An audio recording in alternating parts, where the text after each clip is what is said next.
Well, here's the question. This is going to be dynamite. No. No, I know. This is like Plato. Go on. I know it's going to be good. Is being English a burden? What does that mean? Yeah. Just because it's one of the... They say it's one of the most... Are we the most hated nation on earth? No. No, I don't think we are. No? No, it's the Americans, isn't it? We're second, are we? Oh, we all do so rubbish at Eurovision. Yeah, I suppose so. What, Eurovision Song Contest? Yeah. I don't think you're meant to take that too seriously. I think the embarrassing thing is... When you've got people up there singing boom, bang, a bang, it's not to be... I don't think it's a barometer of doing well in the global market.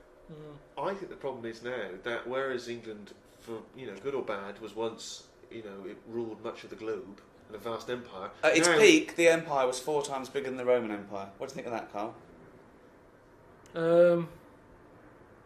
Did we do anything though? When we had a lot of people, did we do anything? Because I think it's like a business. Yeah. When a company gets too big, you take on too many people, and then you've got places for people to hide. So even though you've got a lot of people turning up late for stuff, hiding, pretending they're doing stuff. Yeah. I'd say keep the empire small, but keep them all good. It's not about numbers. There's not power in numbers. There's a lot of laziness in numbers. Small group, Red Hand Gang, they got everything done. The what? Famous Five, Musketeers. There's only 3. You don't need loads. D'Artagnan wasn't even one of them. Well, not an official musketeer. That annoyed me a little bit because he was the main one for me. Yeah. D'Artagnan. 7 dwarfs, got it all covered in 7. What did they get covered? No, they just had everything covered. If you wanted happy, come here.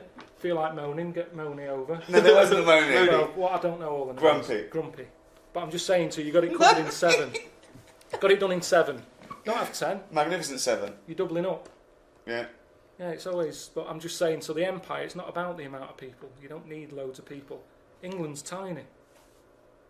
But we used to be good at something. I don't know what we're good at anymore. Good at war. We're always good at war. We don't do that anymore, do we? Well, we did. We've We've had a rubbish war at recently. stuff. We invented the language.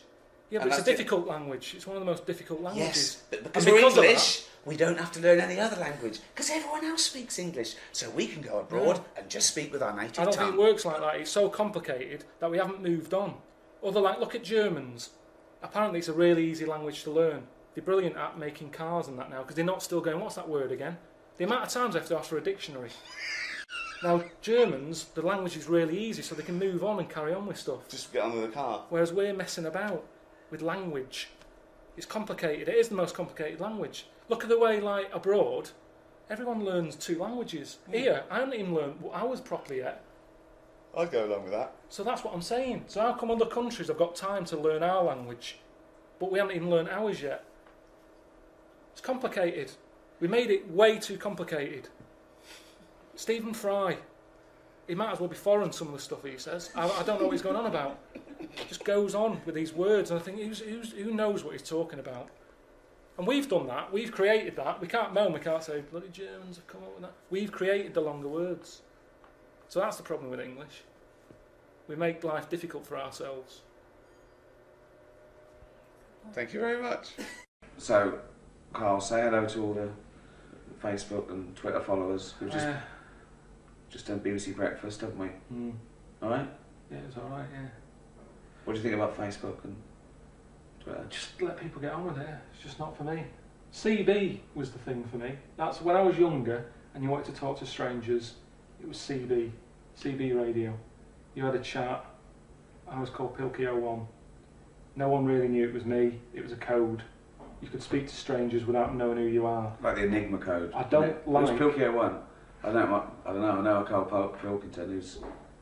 Well, yeah, but that was the equivalent. Now there's all this other stuff. I don't want people asking me all the time, asking questions. Because people get sick of you.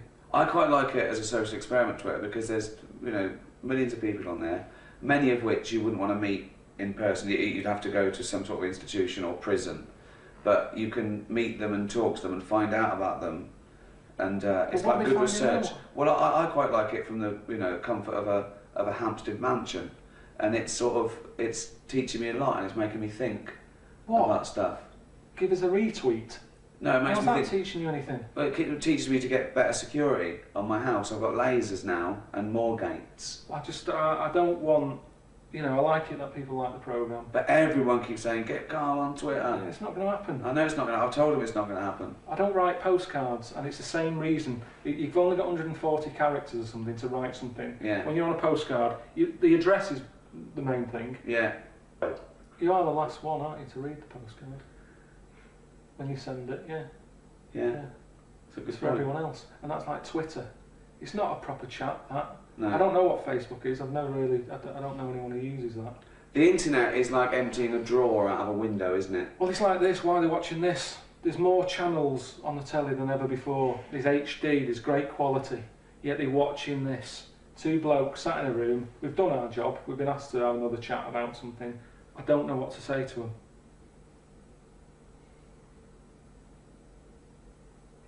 Mention the DVD. The DVD's out. Yeah, it's out now, isn't it? But you can get that from most places. And say you really appreciate them. But if they're online, you see, if these people are constantly online, they're going, oh, there's something to download illegally. They won't go out. They don't leave the house, do they? They constantly sat like that at home, looking at stuff. Go out! Happy Christmas.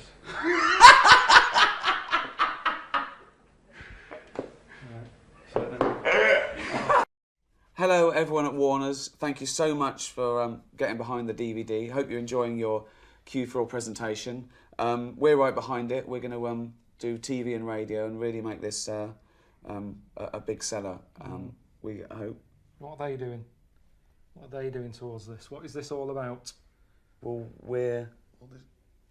What do you mean presentation? Why are they having all this? Well, we're motivating them to sort of go You out and shouldn't sell need it. motivating. It's the job. They're either good at the job or they're not. If they're not, get rid of them. Right. I mean, Alan Sugar doesn't piss about like this. If someone's weak, he kicks them out early. Why are we having a little presentation?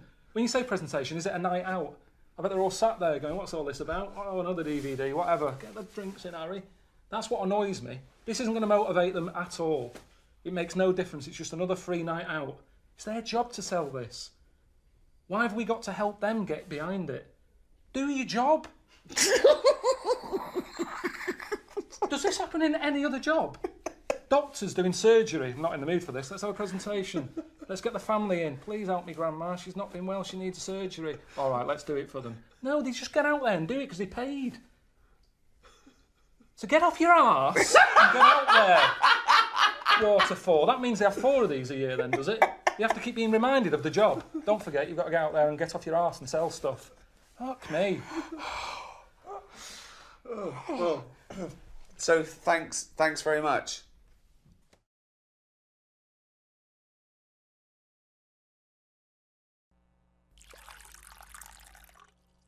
Okay, Karl. This is a logical conundrum. To a certain extent, there's a little bit of lateral thinking because, but there is only one right answer. Now, the pressure here isn't to get this right. The pressure is when I've told you the answer to then understand it. Because when I've explained this to people, I've laid out for them, they still can't quite get the concept. Okay, so there's 2 doors, Karl. Yeah. One leads to heaven, one leads to hell. Yeah. Okay, they're identical. You can't tell them apart. Okay, 50-50. Right. Obviously, you want to go to heaven, I assume. Right, there's 2 guards, identical guards, guarding each door. Okay? Right. The one guarding hell always tells a lie. The one guarding heaven always tells the truth. You have to ask one question to find out which is which, and then go through the door you want. What question do you ask? I've only got one. Yeah. And what, one to both? No, one to either of them. You don't know which one's which, though. So what question do you ask? Why can't I ask, like, both of them one? Because it's Because not the rules. are you can only ask one. There aren't actually 2 doors labelled heaven and hell, Karl. That's a leap of imagination here.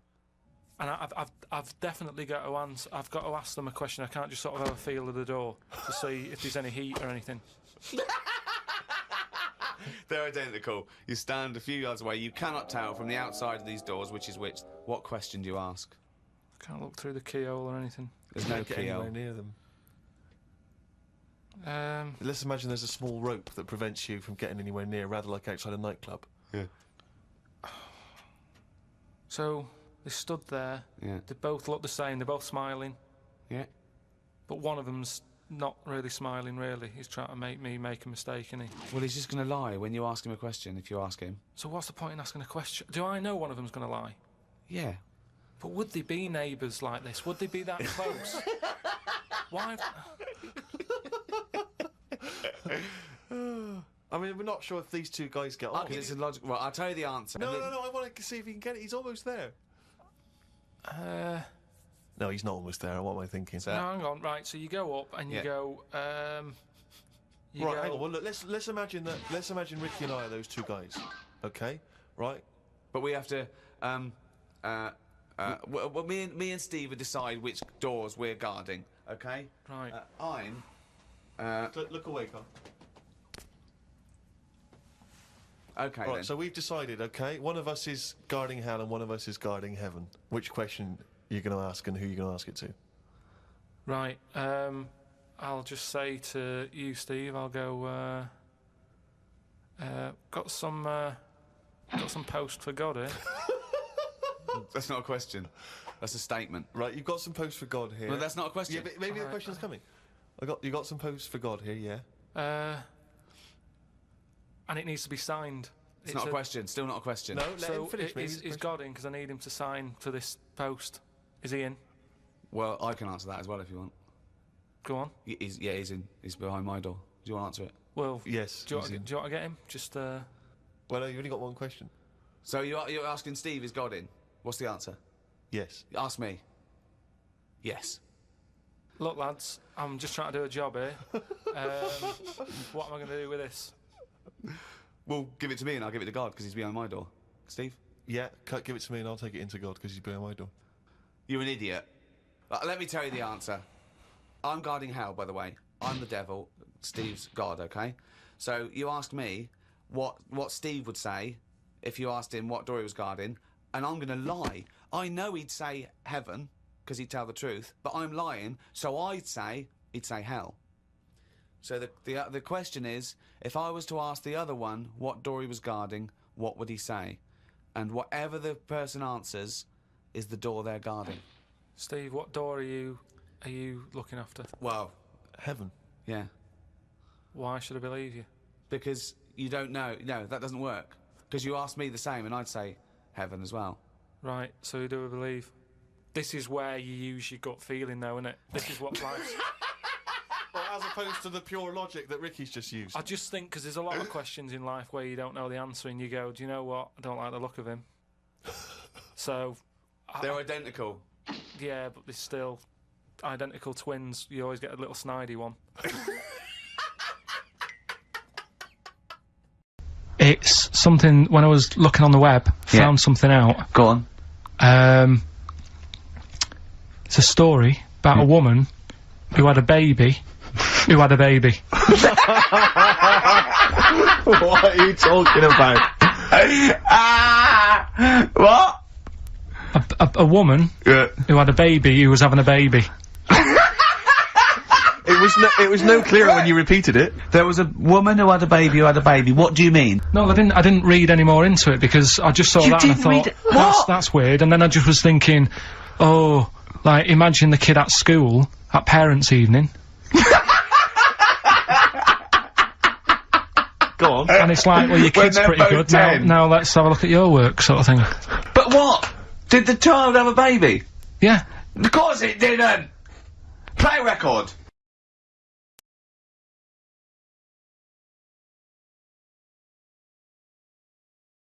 Hey there, welcome to the Drawing Codex. In this video I want to do a simple drawing lesson covering one thing. How do we draw the figure from different angles? How do we draw it from above, from below, etc.?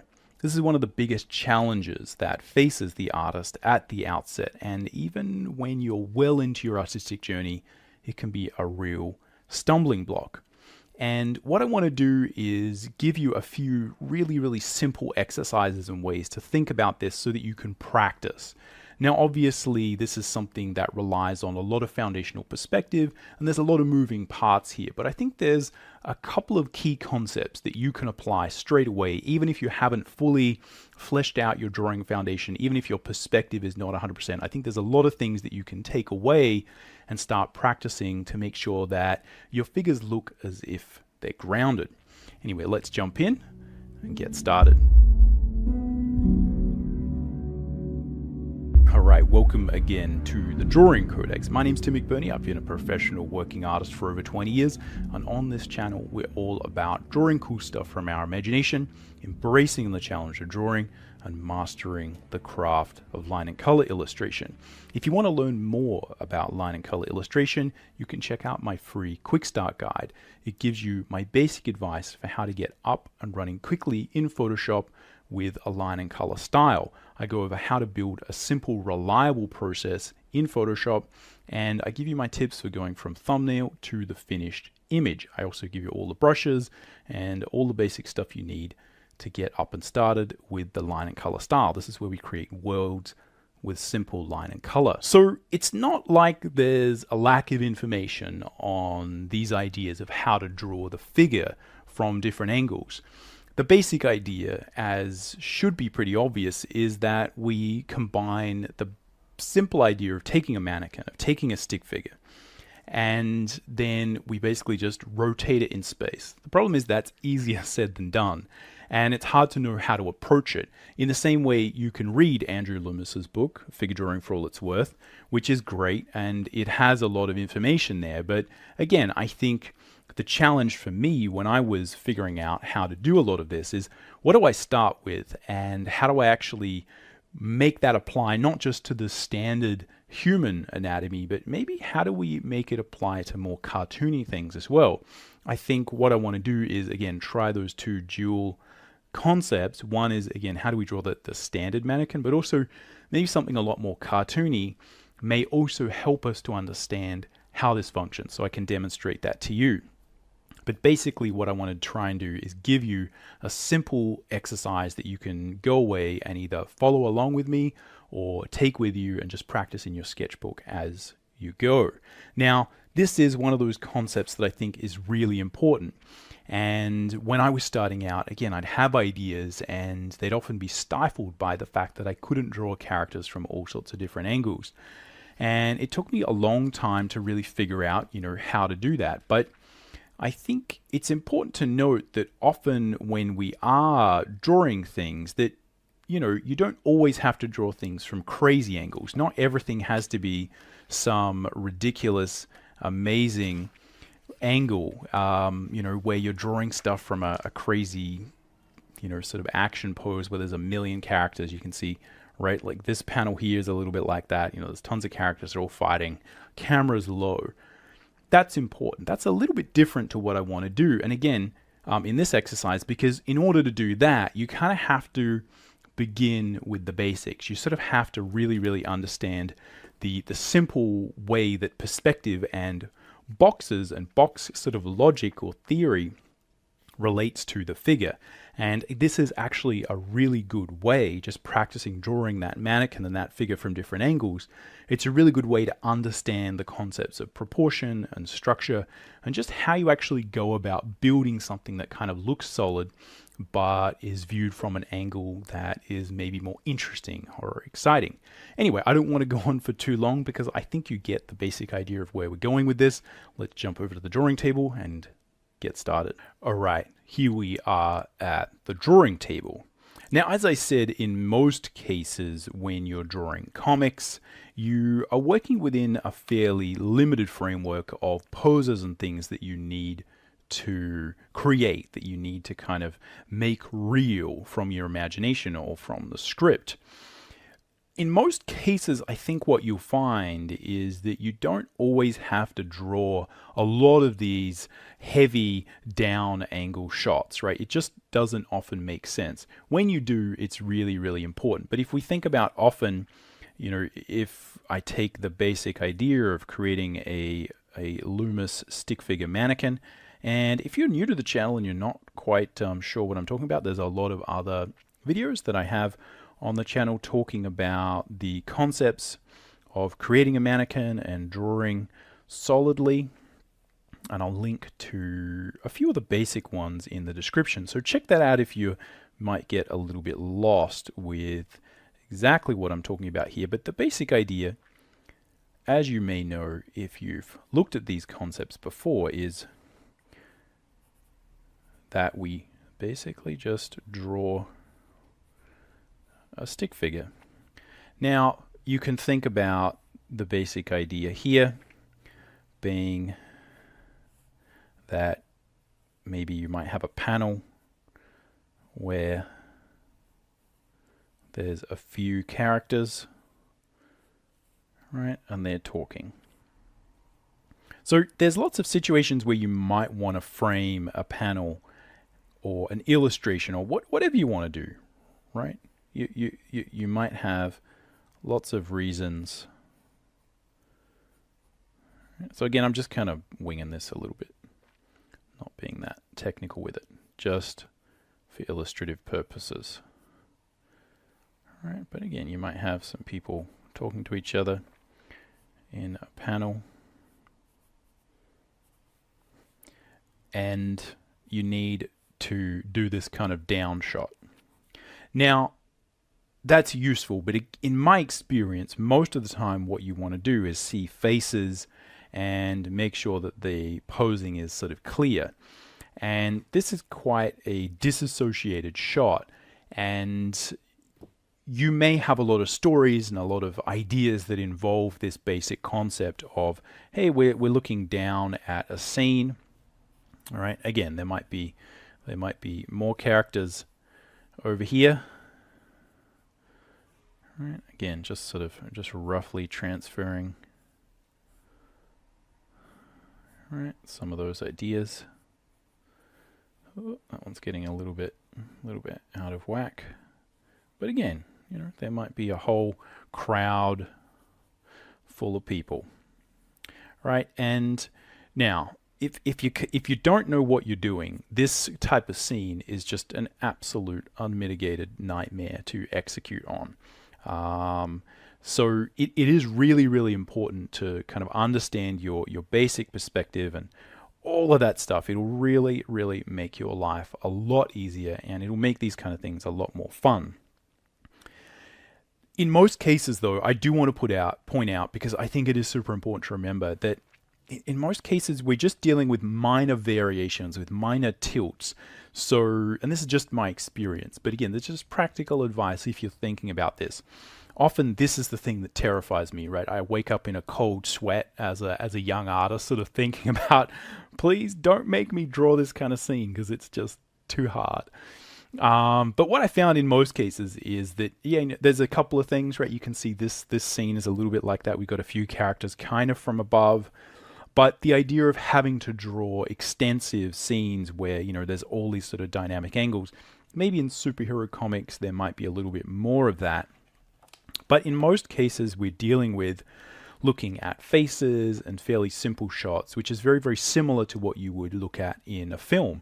We're often choosing shots for clarity so we can read the character's face. Again, in comics or similarly in an illustration, you kind of want to see the character's face. You want to see them fairly straight on. And I think in most cases, this sort of thing is not actually what you spend most of your time doing. And certainly if you're doing illustrations, primarily often what we're talking about from a compositional standpoint is, it's frequently involving characters who are pretty front on. You know, if you deal with your classic sort of pin-up character, right, it basically is some form of this. Now, it might involve a lot of twisting of the figure, but not a lot of this need to make it grounded and draw it from different angles. But I feel like this idea of just learning how do we draw the figure like this, and then how do we do the opposite of that, which is draw it from below, right? Go here, same stick figure idea, boom, boom.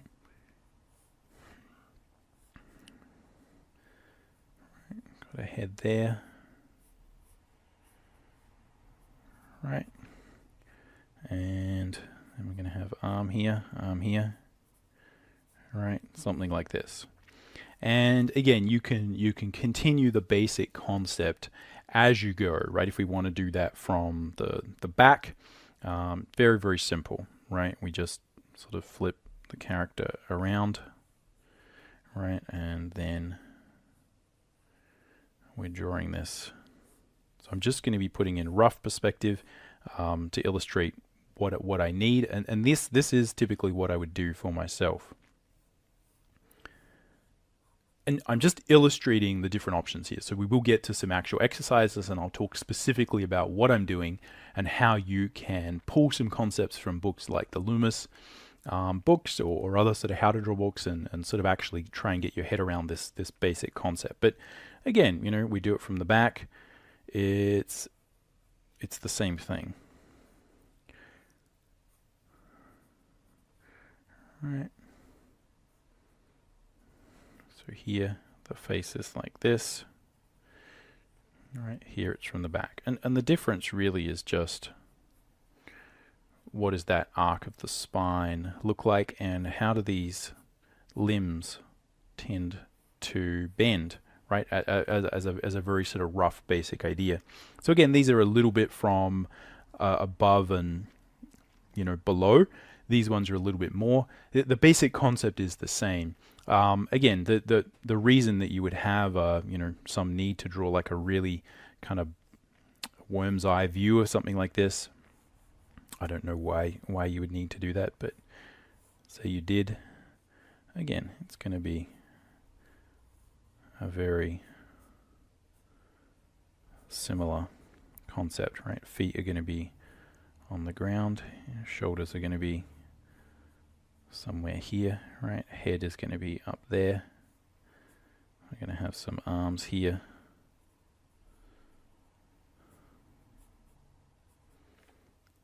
Right. So again, sorry that guy's got a little bit squished, but again, it's the same idea. It's just a matter of how much exaggeration is there on this perspective grid, if that makes sense. Let's see if we can do better on that head. All right. See if we can find the form of that torso a little bit. Head goes there. Yeah, might look, that's a little bit better. But it's all the same idea. What we're doing is we're taking the basic concept of a skeleton or a mannequin or a stick figure, and we're just drawing it from different angles. As I said, the problem is that's its own challenge, and that really is what I want to talk about in this lesson and show you is how do we combine the concepts of box logic or drawing simple geoforms, which again is very, very much linked to this, and how do we find some exercises and things you can do so you can jump in and start practicing this. All right, so if we look at the pages that you might find in a traditional drawing book that are going to be related to this concept, it's often at the beginning, and it's where we link up concepts of perspective. So you can see here some great illustrations of how the concepts of proportion and perspective and just lining things up are going to work in 3 dimensions. So this is really what we're dealing with, is the idea that if we understand the basic proportions of the mannequin, which you can find in some of the additional videos I've got that I'll link below so you can check those out. But again, I'll go over them super quickly in this video so you can just jump in if you need. And then it's just simply a matter of understanding how perspective works. A lot of it does involve this simple concept of thinking of a plane and how we derive some simple proportion from that plane. All right, so the task is pretty simple. What we need to do and what is good to practice is just practice drawing space or a line that your character is going to occupy. And what we want to do is find these proportional markers. The one that I think is the most important to find, and the one that you can practice finding, is the halfway mark. And that essentially is going to divide the character around about the bottom of the pelvis or at the crotch area. This will also line up with the base of the hand. And this is a really, really important marker because, again, it basically divides the legs from the top of the figure. And this really is one of the major things that you're trying to do. So what you can practice doing is drawing that character in 2 dimensions, and then you can practice drawing them in 3 dimensions. Now, once you get a feel for the proportional division, it's a lot easier to add dimension. So if we, and again, I'm just going to be fairly rough with this, so apologies if some of these lines don't match up. I won't do this with a ruler because it's a little bit easier to just kind of see when we're doing it by hand, but some of these lines might not match up. The more accurate you can be with this, the better, and I'd say if you study your basic perspective with a ruler, it'll really help you to make sure you're not making errors based on simple errors of the hand, let's say. But either way, it's important to understand how accurate you need to be with these lines. So even if you're not using a ruler, you have to understand how likely are you to gauge proportion in 2 dimensions. If you're having trouble doing it in 2 dimensions, then it's very tricky for you to just magically turn that into 3 dimensions. So just remember that. The first thing we're going to do is just figure out how do we draw that character in 2 dimensions, and we're going to divide the mannequin up into 1 proportion and 2 proportions. As I said, basically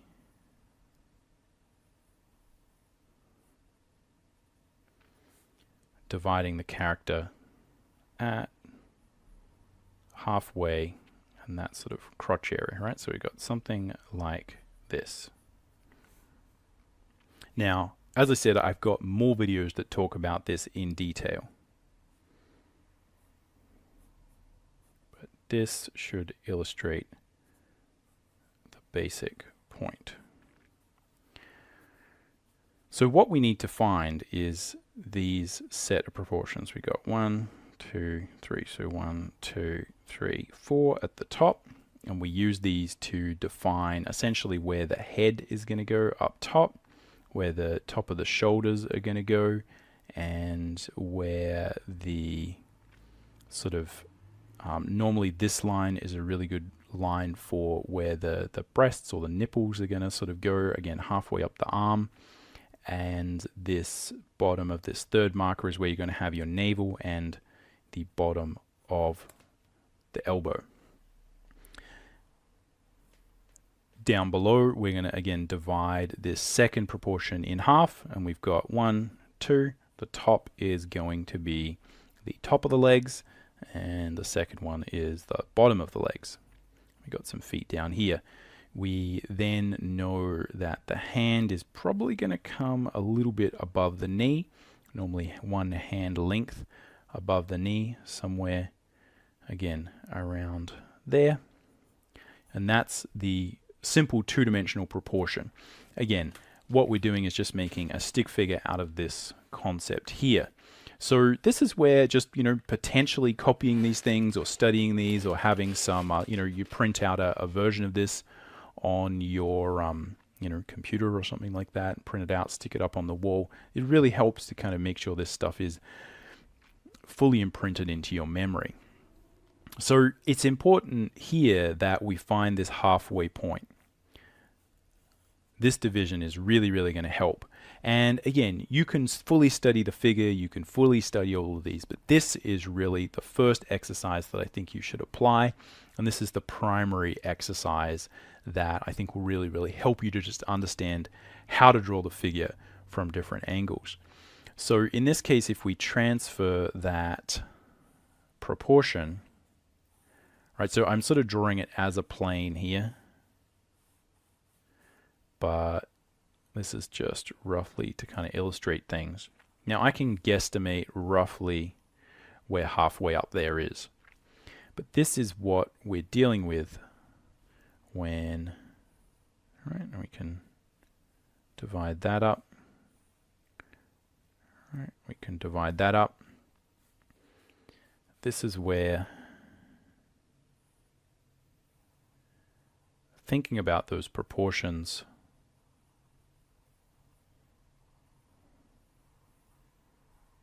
in 2D will help us in 3D. So you can see that if I find the midpoint, then it's very easy for me to roughly guesstimate where these other 1, 2, 3, 4 proportions are going to be.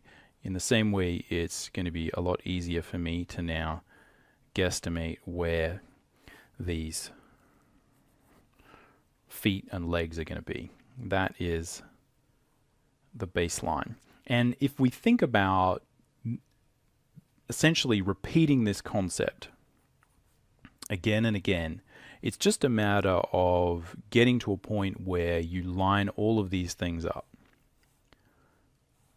Now, obviously, this changes as you pose the figure differently, as you move things around, as the character moves. But if you're thinking about how to get your head around this in the beginning, this is where you start. And I think that can be one of the biggest challenges with this overall exercise, is just understanding what is actually going to teach you how to get better at this. It often is this simpler exercise where you're just thinking about, okay, let's make sure I can control proportion as I just adjust the figure and draw it from a slightly different angle, right? So if we take a simple, got a little sort of toy here that'll sort of help us understand this, just start by rotating the figure a little bit, right? Just start by trying to draw it from a little bit of an angle there, and then maybe you can draw it from an angle that's slightly below, and then you can maybe try draw it from behind, etc., etc. Just ratchet up the complexity a little bit by bit. That's one of the things that will really, really help you. This is where it all happens, at that halfway point. So what you can do is just practice the idea of how do you divide up that space. So what we're doing is essentially taking the fundamental principle of perspective here, that is the one you take away. And that is that we can apply whatever is possible with two-dimensional geometry to three-dimensional perspective, as long as we have a good idea where the vanishing points are and where the essential grid is. All right, so we've got a grid, boom, boom.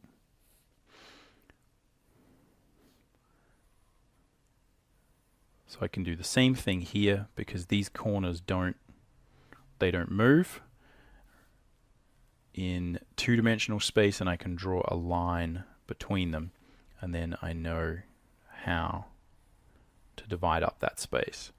So this is the fundamental concept of perspective that will help you to initially gauge that proportion. So we can think about this, right? If we have like a lot of extreme exaggeration, we still can find halfway up. And it's this experimentation with this basic concept that will teach you a lot about how to change the camera angle. Now, behind this is the concept of the perspective grid, which I think is its own challenge. And this is where what we can try and do is understand the basic takeaways that we're going to get from perspective as it relates to the figure. But if you have to understand that there's a point at which you need to go away and learn perspective properly if you want to really, really get stuck into this. But the fundamental thing that will help you understand it is the box logic, or just viewing the box that surrounds your space. You've probably seen a lot of people talk about this, and there's a lot of discussion about this as being important for your drawing, to understand the grids and the simple idea of three-dimensional space. So this is like a perspective grid. It's a sense that all these lines are heading towards a vanishing point.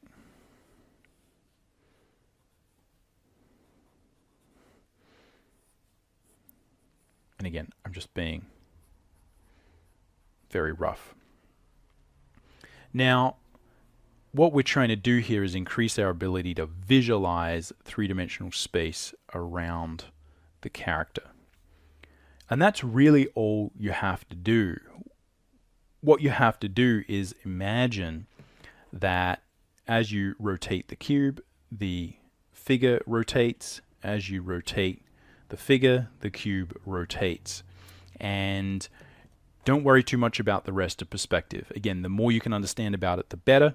But at the outset, what we have to think about is just this simple concept of where these lines might be, and just make sure that as we line things up, things like our feet, things like our shoulders are lining up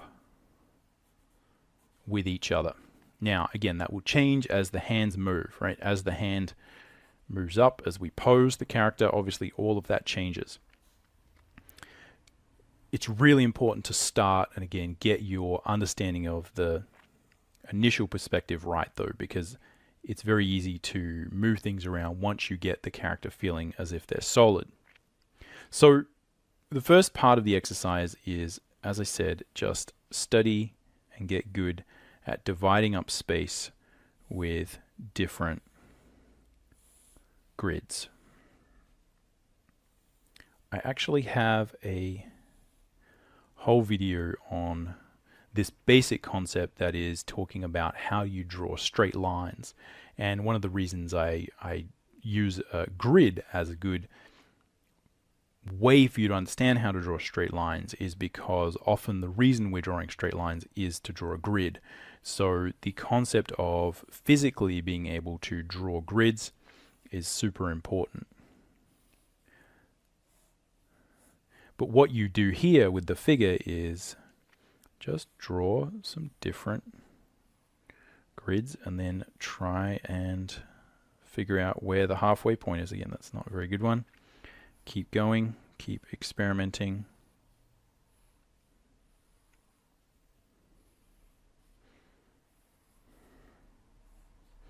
Etc., etc. We can think about, again, that idea of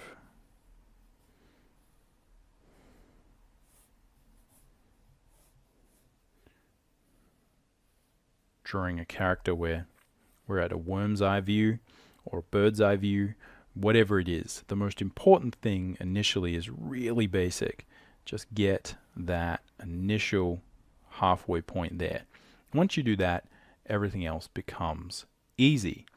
Now, how do we sort of connect up the figure with this? Because I'm sure a lot of people are, at this point, sort of tuning out because this seems boring. And I think that is one of the biggest challenges, is understanding how this relates to what you want to do and why is it important. Well, obviously, once we get this right, we can then start to apply it to everything else.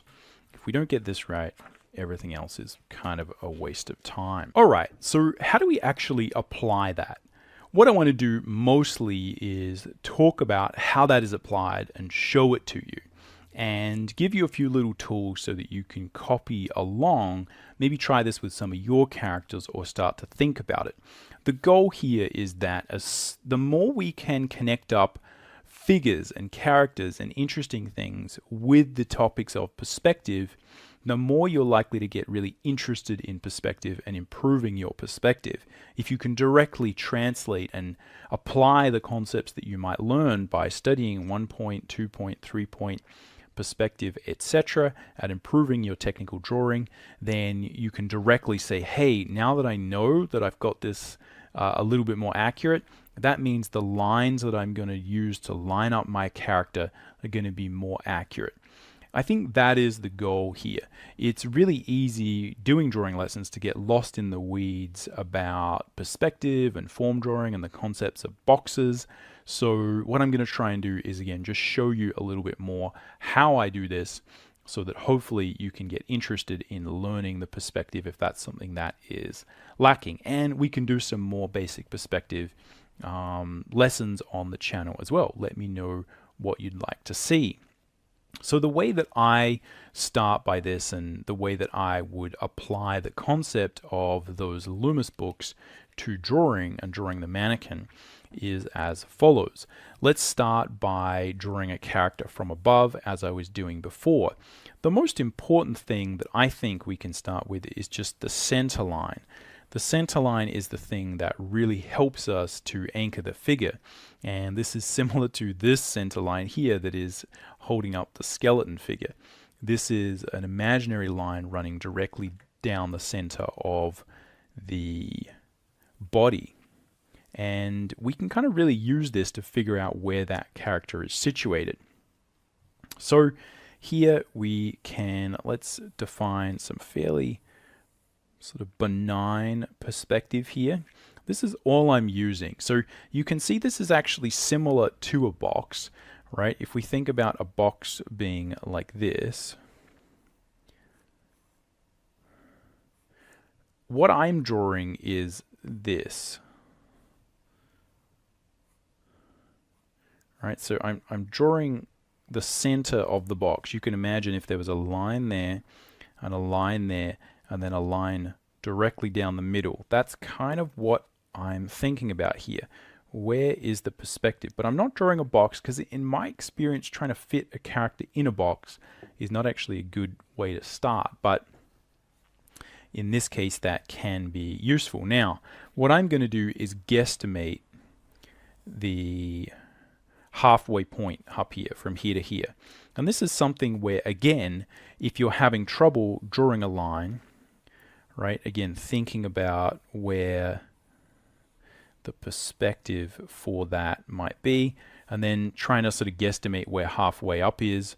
If that's something that's troubling you, again, the more you learn about perspective, the better your ability to guesstimate that will be. If you're struggling, one of the things you can do is, again, formalize your drawing of these sort of elements and use those two-dimensional drawing tricks that we transfer to 3 dimensions, right? And see if you can find, bang, the center of that. So again, if I was to do that formally here, right, I'm just going to imagine that there is some sort of grid here that makes sense, right? So both these lines are going to some vanishing point, and I've got a line here. Boom. I'm going to try and guesstimate that's kind of down there straight, right? Boom. And then we can do the same thing here. So this is really the one that is super important to get right. Oh, I don't have a big enough ruler. Let's see if I can. I'll sort of see if I can guesstimate it kind of there. I think it's somewhere. Look, it's. Don't do that at home, people. Get a longer ruler. But I think this is going to be. It's pretty close. It's somewhere around there. So that is pretty close. Again, my guesstimation. And if we were to look at the vertical distance here, right, that's kind of 19. Half of 19 is somewhere around here, 9.5. So it's actually sort of like pretty much visually and measurement wise exactly the same. Now that's going to change depending on how much extreme perspective you get. But what I would do if you're thinking about drawing characters from above and different angles is just start with something basic like this. If you start to get to the point where you're thinking, oh, drawing characters from above equals really, really distorted grids. So it's not just that we're drawing the character from above, right? It's that we're drawing these kind of really extreme perspective shots. What you're doing is getting two concepts mixed up, in my opinion. One is the concept of the camera angle and how much distortion there is and how much exaggeration in the grid there is, from the concepts of lining things up and thinking about where the camera actually might be in relation to the figure. It's a lot easier to start with very low distortion. again, it's very easy here to jump into a whole another subject of camera lenses, etc., etc., etc. The point is that you can draw a character, again, like a small character that's like fairly far away. There's not going to be heaps and heaps of distortion on this figure because, again, they're fairly small in relation to the camera. With a much larger figure, right, that gets really close to the camera, right, we can sort of take this really close to the camera. Sorry, it's going to get blurry, but you see the closer to the camera we get, the more distortion you get, right? So again, sorry it's blurry, but you get the basic idea. The camera angle is relating to what we're dealing with here in terms of extreme perspective. Now, that's something where the more of this extreme perspective you do, the better you'll be able to relate this to this. But when you're learning, stick with this. Just make it a very simple grid where you don't have a lot of distortion. Once you've done that, you can ratchet up the complexity. Super, super important. And again, if you're struggling with some of these concepts, as I said before, go check out some more fundamental perspective exercises. A lot of those you can actually see and study within those Loomis books. And again, I will make some more in the future on the channel. So the basic concept here is, again, we've got these proportional markers, and I'm just going to guesstimate, right, some lines going along here. Right, and we can also visualize some sort of lines going here that might sort of help us.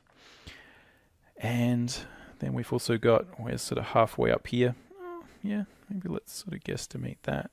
Try and draw a line. And what we're doing is adding just a very, very simple modification of our sort of initial Loomis proportion and sort of drawing, where we learn to draw the mannequin like this.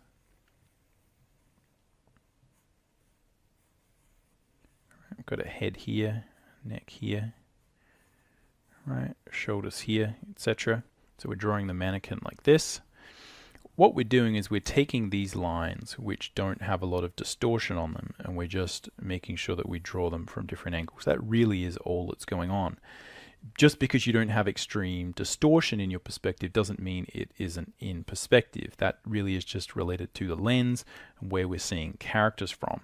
Again, if you think about going back to that, sketch I had before where I had a bunch of little characters on the ground, normally that's going to be taken with a camera lens that's quite far away, taking a big sort of scenic shot from afar, and you're not actually going to have a lot of this distortion. This type of distortion is going to be much more prevalent when you've got the object really, really close to the camera, and there's going to be a lot more distortion there. So just keep that in mind. Now, this is still perspective, even though it's not ridiculously distorted. What we're trying to do is get used to lining up the character and drawing them from above and below. So here we're just going to do above, and hopefully I'll do a quick one below, and then we'll do a quick little sort of more cartoony character to show you how you apply the same basic concepts to something with a little bit more different proportional set. A little bit more of a different proportional set. So again, the reason I feel like focusing on the center line is important is that really is literally at the core of what we are trying to do.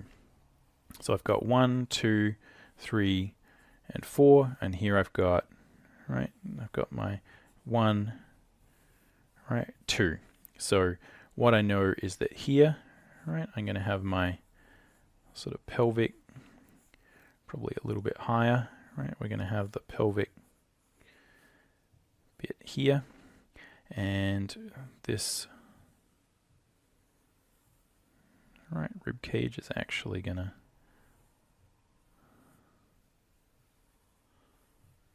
come down here. So really good to get used to drawing these forms out in 3 dimensions. And this really is the skill that's probably more important and is going to help you. The grid helps us line up these points. So here I'm going to have, right, we've got the spine coming there, Alright, we're going to have spine coming up there, and it's going to go into the head, just somewhere around here. Boom, boom, boom. Drop a line down there. Let's sharpen this pencil.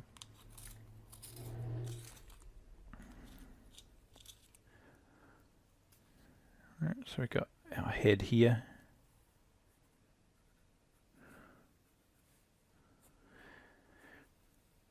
The lines will help us find these elements like the shoulder blades, right? They're going to help us find the shoulders from side to side. They're going to allow us to line up, again, the concept of where the hip bones are going to be. But you can see that having this concept of the center line is something that's really easy to keep us honest, because we can trace the spine, we can trace the which goes directly up the figure, and we can use that to help us find these different elements, and that, you know, just immediately will get us a lot closer to having something that feels symmetrical. And again, what we're after now is we've got this grid this way, right? We sort of have a grid this way. We don't really need it for a lot of things. But this is where, again, you can line things up and try and imagine where we have symmetry. Now, if you wanted to get more technical with the symmetry, you could try and do more technical perspective work to mirror. Again, I'm just going to eyeball. And what I would suggest is you just keep trying to eyeball it until you get sick of eyeballing it, and then go and learn how to measure it. Go and learn how to do it technically in perspective. And it'll hopefully be a lot more interesting then, because then once you learn it, you can come back to this and you know that you'll be more accurate. As I keep saying, I feel like that's so important. It's important to fail here. It's important to try to eyeball. It's not a matter of like get to a point where you're a 10 out of 10 at technical perspective, and then you can start eyeballing. No, you know, you are always guessing. You're always drawing cool stuff. Again, that's my primary recommendation, is draw cool stuff and, you know, figure out what you need to learn from drawing that interesting stuff, and do a little bit of this type of more academic study where we try and apply these things, and then, you know, go apply it to your cool stuff, and then you go back and forward and back and forward and back and forth. That really is the sort of magical answer as far as I'm concerned. That's really what sort of worked for me, and that's what I find typically works with students, is when they're constantly combining those two things. So what that means is sometimes you jump in and try and guess, and you fail, and you can redraw, and you can sketch around and try and draw something interesting.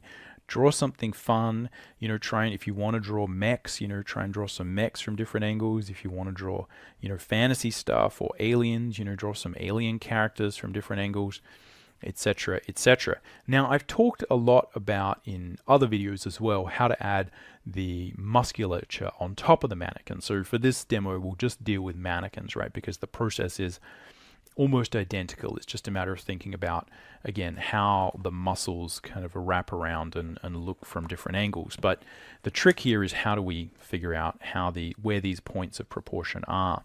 So again, I've got this bottom of this third. Proportion is often where I'm going to have my elbow. And here, again, I'm going to find that I'm going to have a combination of, I've got the bottom of the pelvis here, and the hand, right, is going to stop, right, hand is sort of going to start just below there.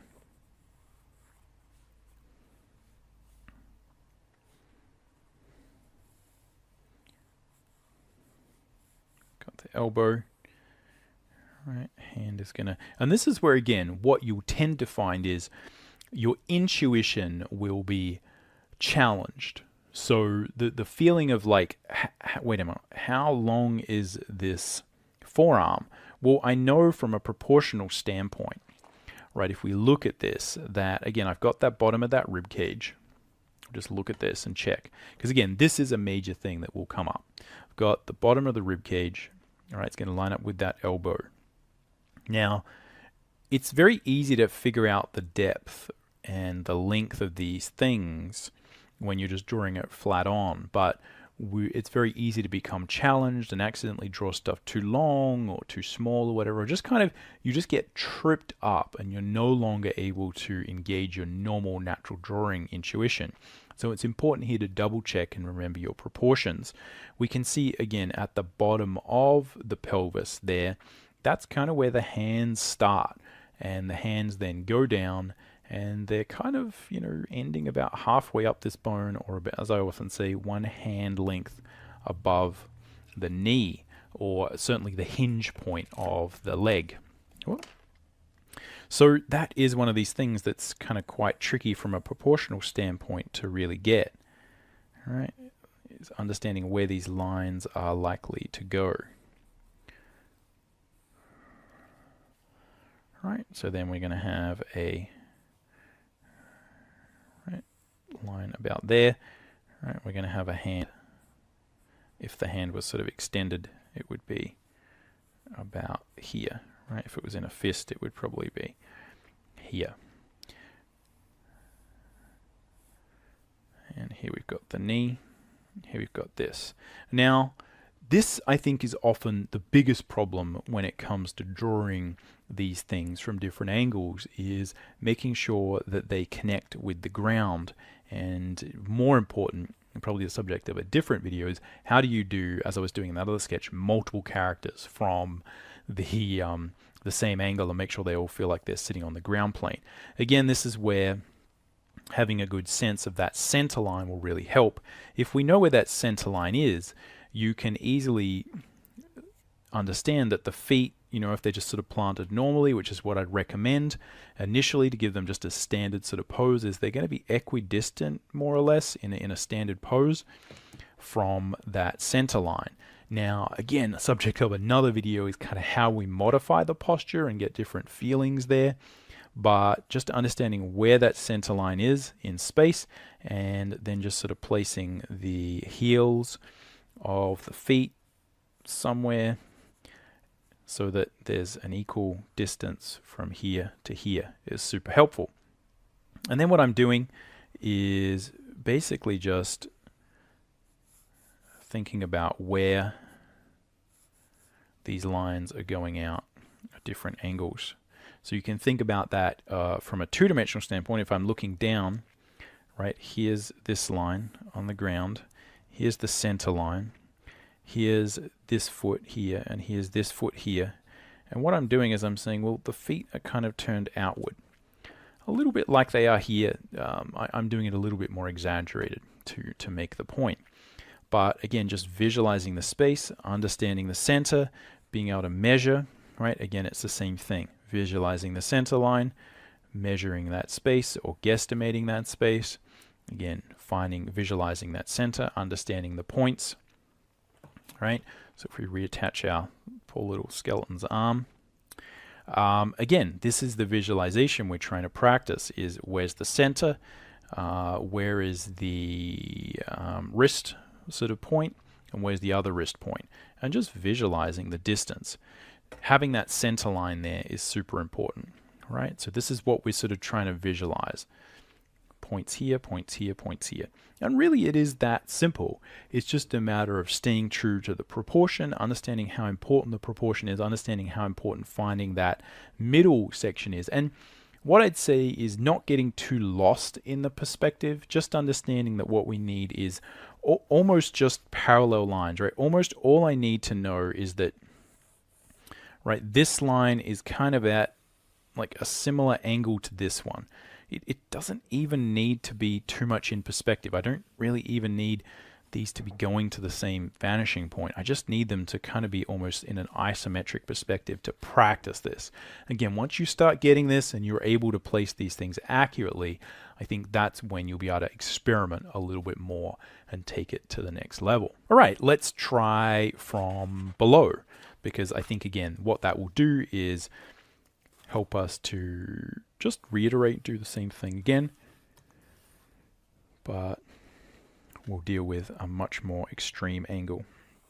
So I have a basic angle there, right? But a little bit of, let's put a little bit of an angle here, right? So maybe the horizon line is super low down, right? Here we've got our horizon line, and again, what I'm after is a sense of where that center is. So I'm just gonna, now again, there's a procedural sort of thing here, which is obviously, you know, I could draw a big box here, right? So I'm trying to find halfway here. It doesn't really matter how big this box is. That's not really the point. All I need to do, you can sort of draw any old size box. Again, I'm going to run out of ruler. Let me find a bigger one. This will solve that problem. So you can see here that it's going to find center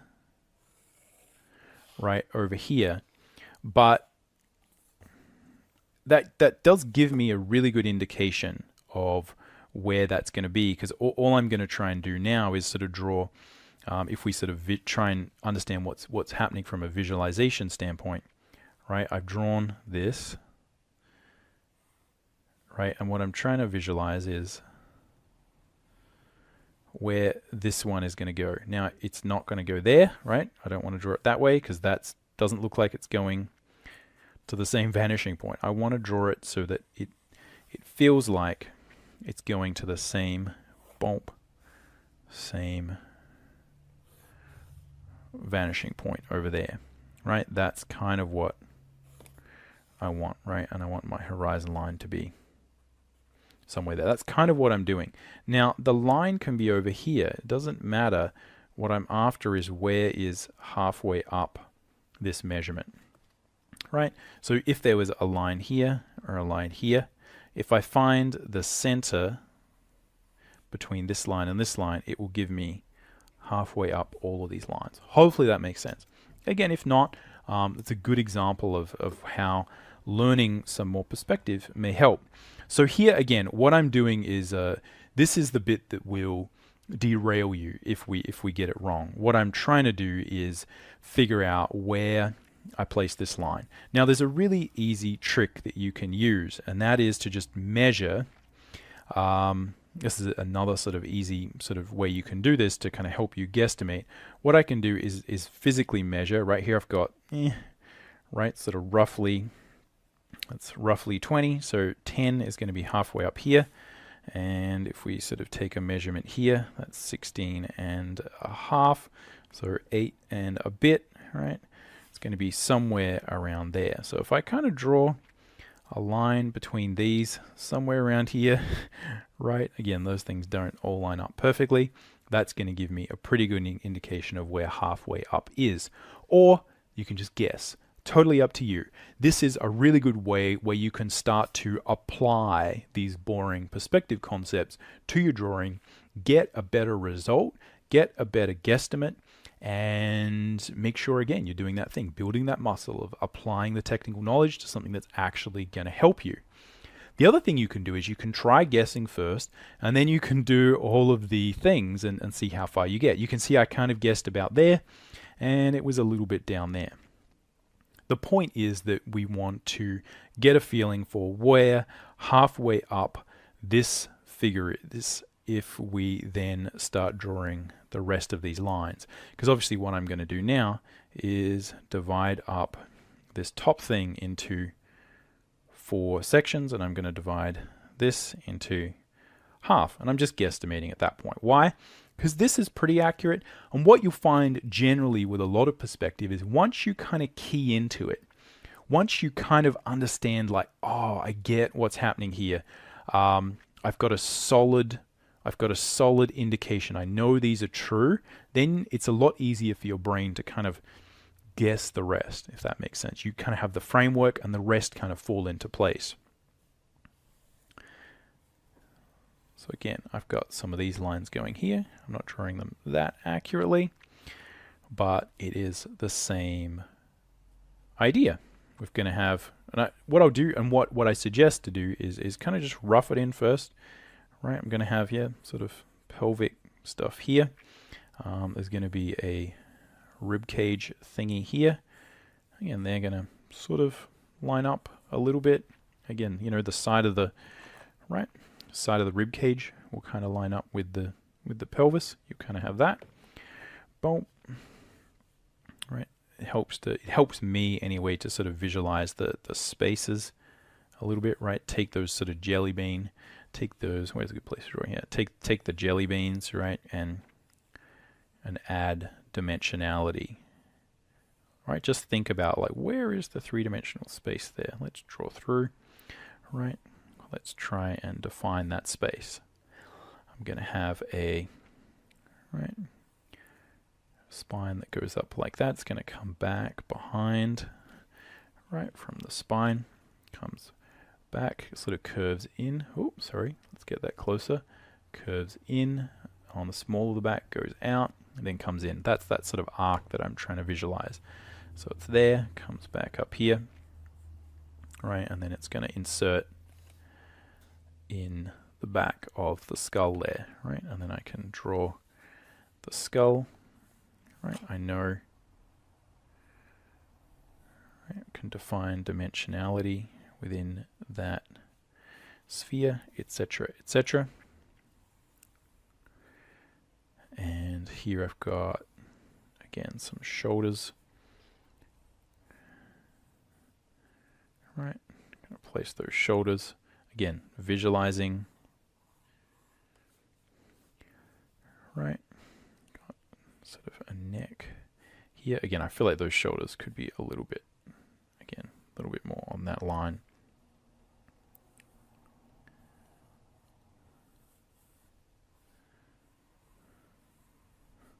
Now, you can either rough in or guesstimate, make things a little bit bigger, a little bit smaller.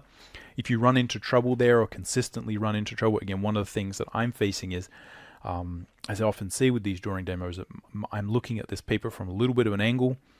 I'm also meant to be looking up at it from the drawing, so it's going to be hard for me to gauge how big that head actually needs to be.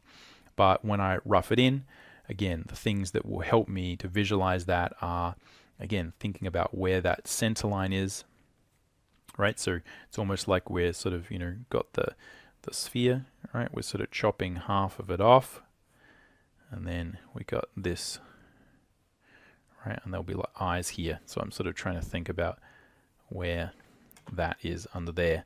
That will sort of help. And again, this is just construction drawing. So you know, if you're practicing these things, go crazy with it. Draw the lines, make it messy. It's you know, it's really worthwhile going pretty rough, you know, as rough as you need. But again, you know, might need to make that head a little bit bigger or smaller. Again, don't feel like when you're doing these exercises that you need to get the ruler out for everything. Part of this is training your intuition and your ability to just kind of wing it and see how you go. So don't freak out if, you know, you're like, oh, I need to make the head a little bit bigger, a little bit smaller. If it's really important and it's a really, really highly detailed illustration, then, you know, you might measure it out a little bit more. But most of the time with the mannequin, what we're after is lining things up. The things that will make the drawing really sort of awful are if, you know, the arms aren't lined up properly. You know, if the eyes don't sort of line up, right? If I don't, you know, if one eye's, you know, up here and the other eye's down there or something silly. Those are the things that are going to make the difference. It's easy to kind of make the head overall a little bit bigger, overall a little bit smaller. Make sure it fits the character you want. If you're drawing a manga character, obviously a head might be a little bit bigger. Eyes are going to be a little bit bigger, right? Might be some sort of crazy hair or something like that on the figure. Who knows? Again, most of this is just get stuff in the right spot and then know the grid that you've got to line everything up on. But the good thing about proportion this way is that, you know, I don't even have to start drawing the legs because I sort of know where they're going to go. Right? I have a good understanding and a good ability to guesstimate, you know, where that line is, so I kind of know where those legs are going to go. Right?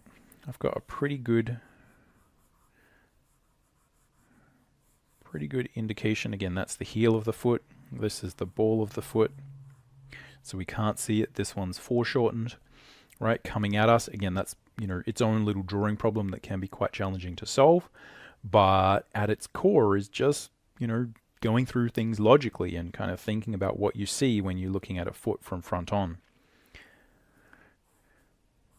But as I said, I can either draw the legs or I could draw the hands because I know where everything is going to end up. We know what's going to happen. Now, I think probably, again, that's kind of where the bottom of that rib cage is meant to go. Right, so the bottom of the rib cage is meant to be probably a little bit lower. Right, navel is sort of going to be about there, and that means probably I've drawn these shoulders a little bit narrow, based on sort of, I think we're drawing sort of like a male figure. All right, so just going to sort of guesstimate where that is going to go, and we're going to line it up. And again, doing those things is totally fine. A lot of it is just recognizing the proportion. You know, you go through it, and then just, you know, I realize, oh, that's right, you know, that torso, right, sort of comes down and you know, hits the bottom of that proportion, right? So we sort of got 1 proportion, 2 proportion, 3 proportions, 4 proportions. And here, that's 1, 2, 3, 4. So I just drew this a little bit small initially. Again, not a problem because we can go in and adjust it. And that probably means visually this head is going to want to look a little bit bigger. But that's all we need to do. I know that the shoulders are going to be there. Again, I know that the forearms are sort of going to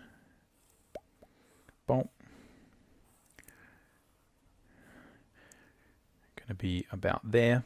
And as I said, we probably draw these shoulders a little bit lower. Shoulder there, shoulder there. So as I said, it's totally fine to experiment, to push and, you know, play with these things, make the shoulders a little bit bigger, a little bit smaller. The goal is for you to understand what's happening, be able to troubleshoot. If you make a mistake like I did there, then, you know, you sort of know how to fix it. And mostly that you're just lining things up. So just remember, we're trying to line things up. Got the elbows are lined up, the hands lined up, the knees lined up, etc., etc., etc. I'm finding center, right? Center of that, right? Shoulders, boom, boom, boom, boom, etc. So again, same basic idea, very simple to apply. Practicing it can be a challenge, right? You've got to keep trying. You've got to keep playing with these things. It's very easy to make one mistake, as I said, you know, oh, this proportion's wrong. And the trick there is just fix it. Play around with fixing it. Fixing it is just as important as getting it right in the beginning. All right, we'll do one more little demo where we talk about a more sort of cartoony character, and we'll apply the basic same concepts there. Again, just to reiterate and sort of talk about how you can apply these perspective things to anything. All right, so same idea, but let's draw a little character that maybe has some different anatomical things, but we'll apply the same basic concept. We'll draw it from above. So again, what I'm doing is sort of setting a grid that way, and then I'm drawing some kind of line to help me figure out what's happening with the character. But in this case, mostly what I'm going to do is just discuss how we can use the concepts of form drawing to experiment. So here I'm going to have some sort of those hip bones, but in this case, let's draw something that maybe is a bit more like a dragon or some little character who is a little bit more cartoony. So dragon sort of creature. Right, in this case, I'm going to draw, think about where that's where the center is. I've got Right, we're lining things up. What I'm going to do is line up, that's where the knees are lined up, and then I'm going to draw one of these sort of animalistic legs. Right, so let's transfer that over. Here I've got, again, from side to side. Right, there's the center. Right, we've got this here. Got that there. We're just drawing points in space. Here I've got my pelvis. Let's see if we can find that. This is tricky because we've got a lot of foreshortening here. Right, and then I've got this over here. Where's it hit the ground? Hits the ground kind of over here. So really what we have to think about is what is the line of, where does that hit the ground? Right, and how do I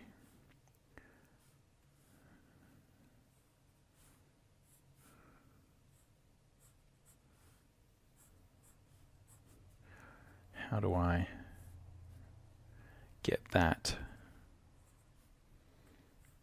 leg to sit there, right? So again, if we were to look at this from above, if I draw this line from here, right, here we've got sort of the pelvis, and what we're doing is drawing legs out, boom, out here, and then it goes back, but that is kind of underneath.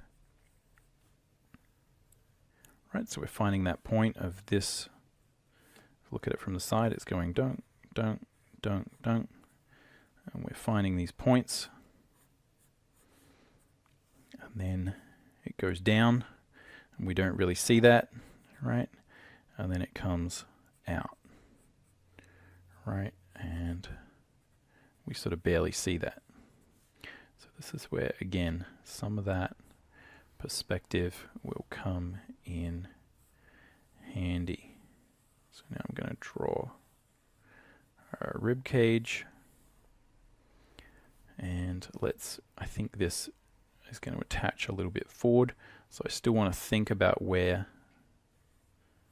that center line is going to be, but I'm going to transfer that over there. And so now what we're trying to do is find, again, like we'll have an arm here and an arm here, and we've got the spine wrapping around here.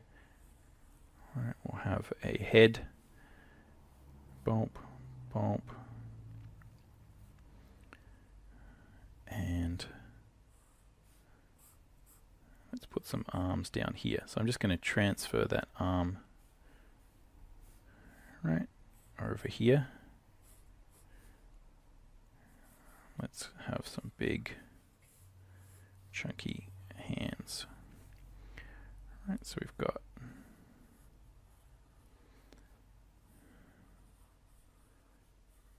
mannequin like this. Hopefully you guys can see this, and then we'll go, let's extend out.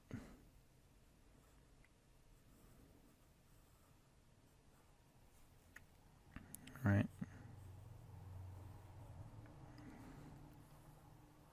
Again, this is not a great design, mostly just because it's good to see all of these things working. Right, so we have a neck here, then we're going to have a tail. Now we find the tail by finding the point on the ground. Right, let's trace from there. We can think about what's happening here if we think about the side. Right, got pelvic bones, and then this is coming up here, right, curving around. Boom. And at the front there, we've sort of got the shoulders, and then this is continuing forward. Right, we've got some sort of thing there. And what's happening is this is the ground, and what I want is the tail to come down here. Right, although in this case it looks like it's coming a little bit more like that. So hopefully you can see how, again, we can practice, and again, hopefully you can see how that is going to turn into some sort of fantasy character that might look interesting. Again, just to sort of nail home the point, if we can sort of erase some of that out, and maybe, put some extra sort of musculature on it so that you can see. right? If we have some sort of arms like this.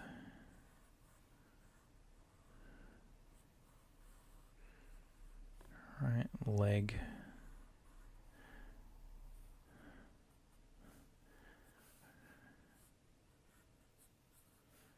And here we'd have, again, some sort of toes.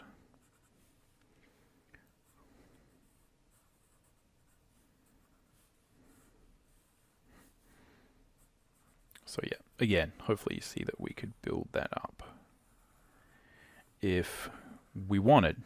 And to me, this is the sort of stuff that I was, more interested in doing as, characters that weren't, typical humans. But the point is that just practicing these things, stepping through the basics, doing your simple division of space will really help. If you can do this right, if you can practice this and just keep going, break out the ruler if you need to do it. If you're finding things are going wonky, as I said, go back, check your fundamental perspective knowledge, make sure that you're being accurate. A lot of the time, these things are sort of going pear-shaped because, as I said, we're trying to do a little bit too much of this extreme perspective. You're trying to do too much. Stick with something that's almost like an isometric perspective. Isometric perspective is where, again, the lines don't really go back to a vanishing point. They're just kind of parallel to each other. That will teach you the fundamentals of how to control these grids that underline the figure and the structure. Once you do that, then you can start to build out more interesting characters. You can start to play with, again, much, much more extreme views, much more extreme angles. You could try something that is super distorted, right, where we're seeing like massive amounts of distortion there.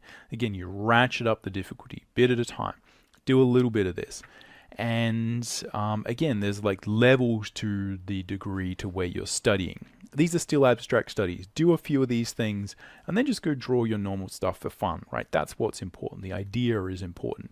Having fun while you're drawing is important. If you find that these are tricky, as I said, go back and just, try and get your ability to draw cubes or some basic things as solid as that can be, because then you find that there's follow-on. There's a flow to how these things support each other.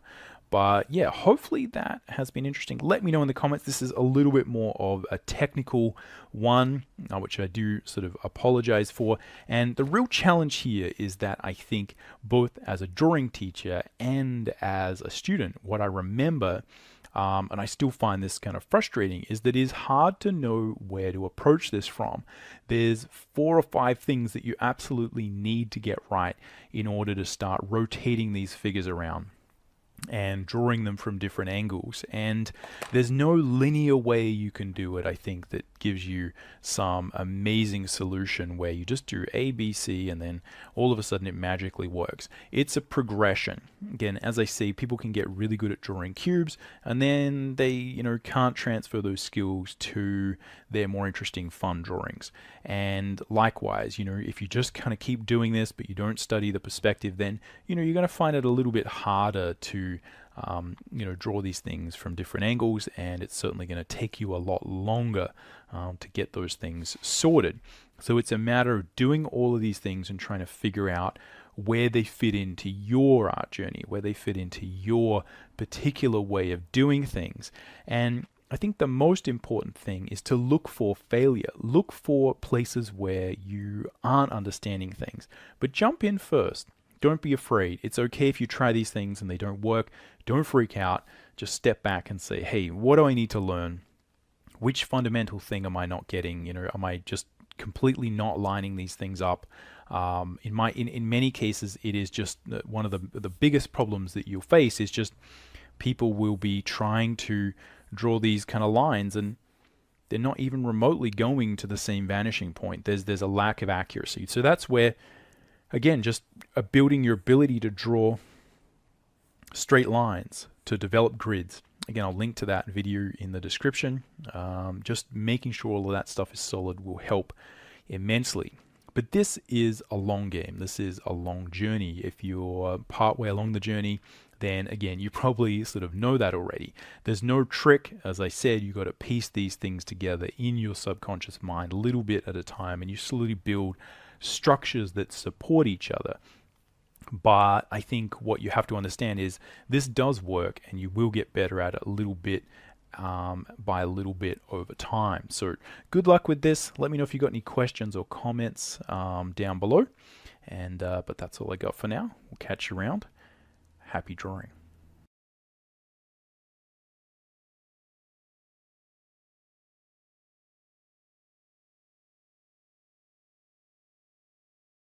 Guys, it is a pleasure to be seated here with Kings of Podcast. That's not saying much, though, is it? Kings of Podcasts. Yeah. It's not like the Kings of Leon. No. Now that would be cool. Or the King of France. Yeah, he's even better. Oh, it'd be great, wouldn't it? The King of France. Now, what's he like now? Is he still around? I don't know. Oh, they beheaded him, didn't they? Really? Yeah.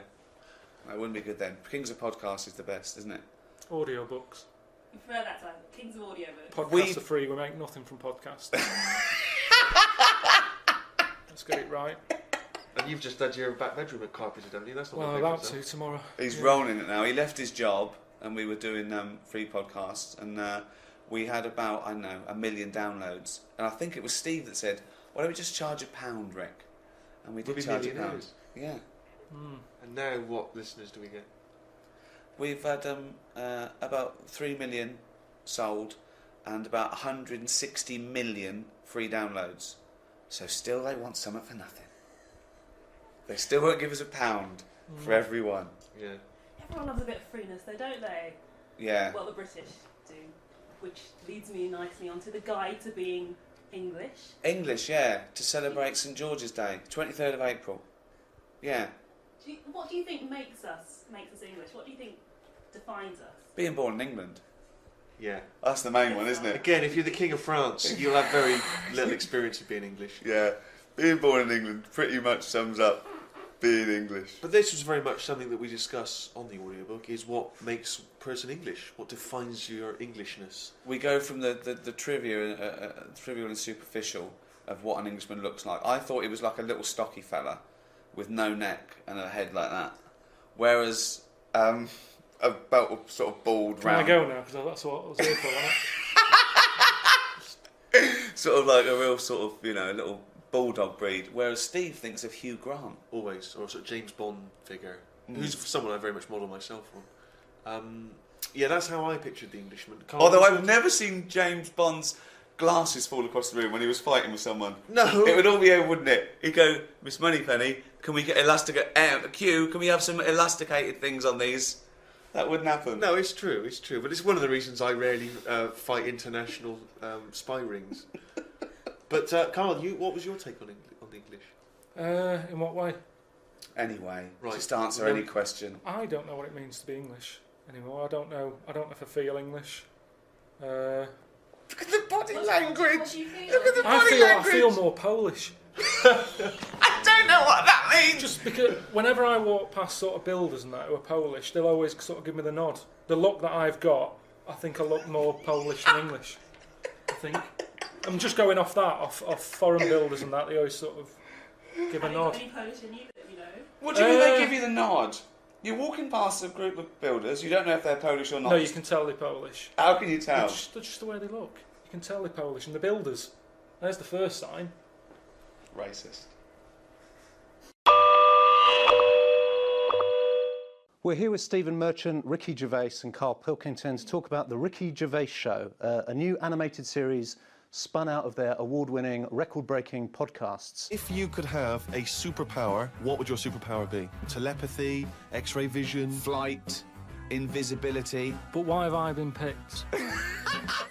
Wouldn't it be a fascinating experience to go into space? He's thinking, I'd like to meet some aliens. Well, yeah, that'd be brilliant. What would be brilliant? Seeing a little alien and that, having a chat with him, finding out what's been going on.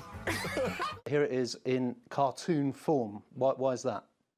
First of all, don't like the order that he introduced. My name first? Yeah. Well, I think it's about time my name came first. Really? Well, I never remember, when did it get decided that it was Gervais Merchant as a part? Early on, and I told you, luckily, it worked. I said, oh, it's just alphabetical order. And you you. I swallowed that. Karl What was your Pilkington. second question? Second question is, Carl, look like you're enthusiastic. This is I The am. Guardian. This I is am. where it all started for us. We did the record break podcast with The Guardian. It went on to become the biggest download. 205 million downloads so far. And now it's being made into animation with HBO, probably the greatest channel in the world, and Channel 4.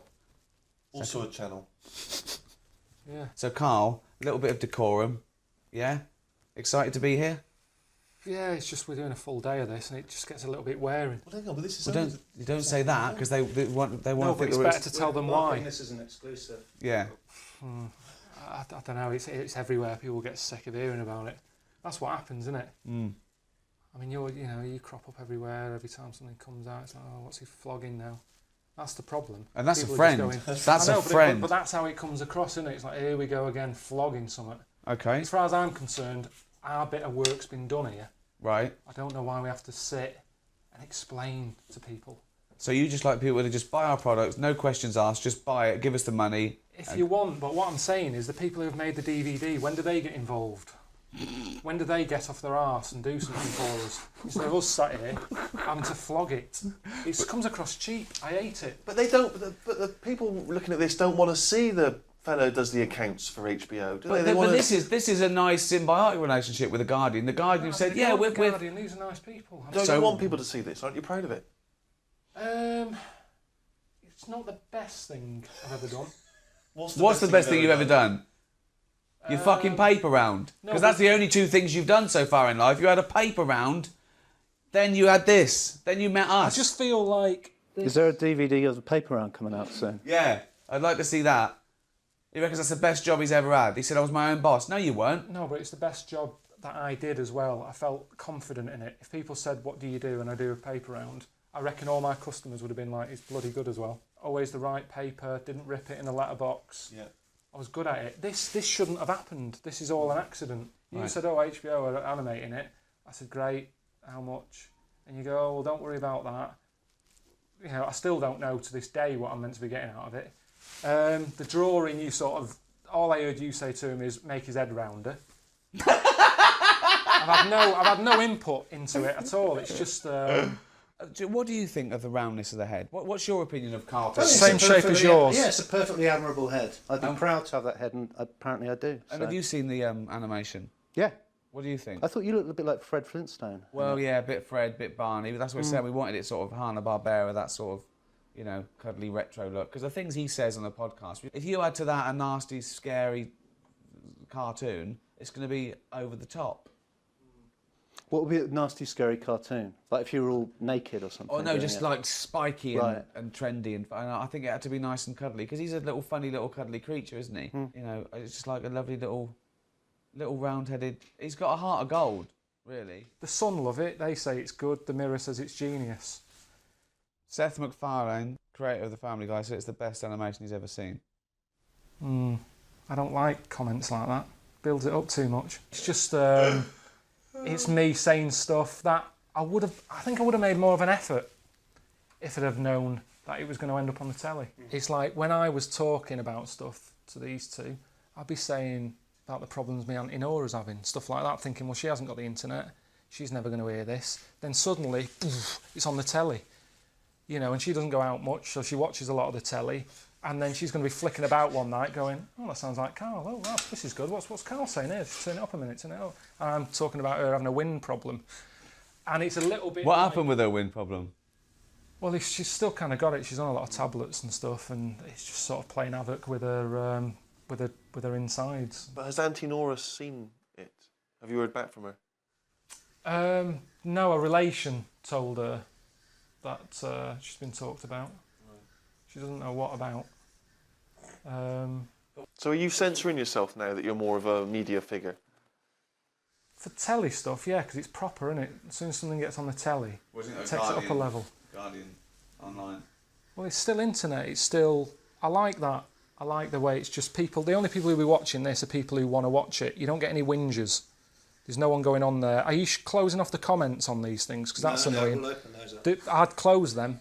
Because it's just people getting involved. If you don't like it, don't watch it. I don't understand that. I don't understand this whingingness. There's loads of things I don't like in life, but I don't stand around saying, don't buy them. you know. Well, you do. I'll fucking DVD for one. No, but I'm just talking about stuff that I'm not a big fan of. Yeah. You know. Which is everything, really, isn't it?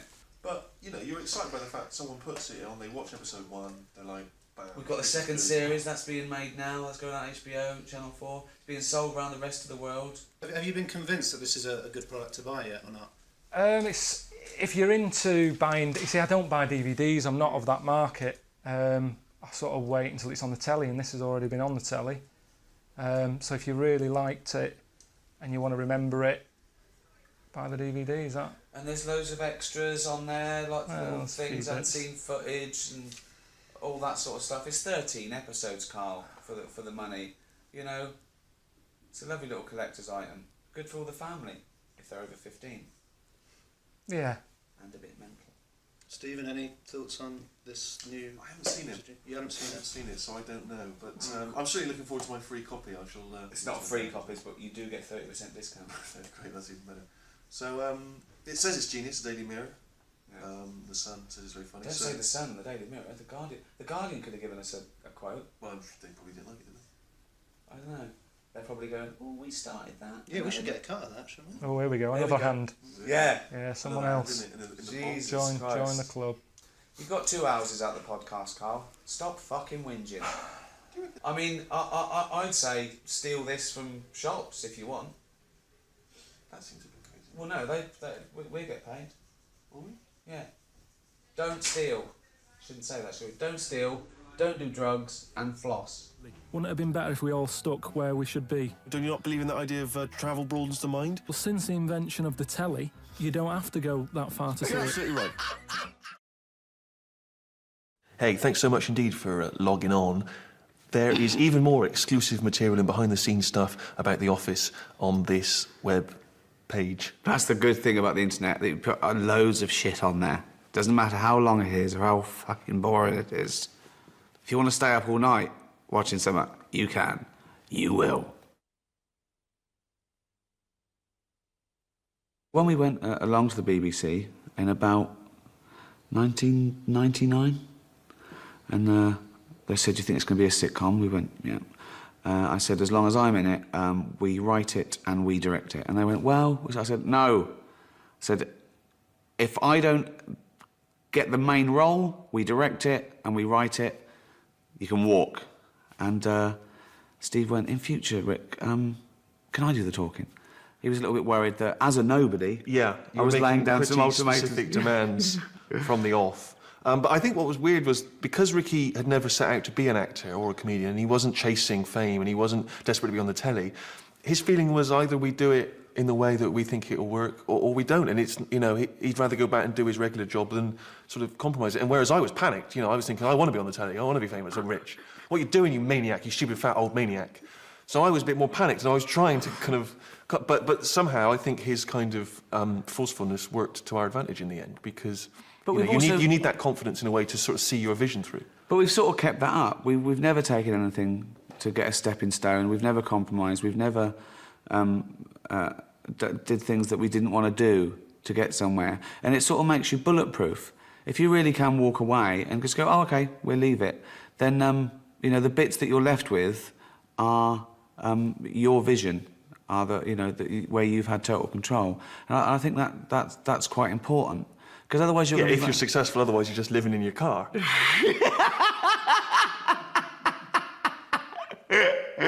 Oh, dear. The thing that interests me about The Office, which was so brilliant and in a way educational, was that it, revealed the tremendous flowing emotions that happen inside an office. A lot of sitcoms have to do with family, a lot of sitcoms have to do with friendship, and everybody knows all those dynamics, and then you underestimate sort of how complex the lies are that we tell in the workplace. Everything happens in the workplace. I think the fact that it seemed small, that it was literally just an office, is exactly the point. I think you could go into a shoe shop or a place where they sold ties, and it would be equally compelling. Because we were so naive, though, we were thinking, well, there's not going to be any actors that will be able to be convincing and real and naturalistic. We're going to need to, you know, grab people off the street. I mean, we had grand plans, you know, of sort of auditioning in village halls all over England to find these real convincing people. And then we realised that real convincing people are terrible. That's why they're not actors.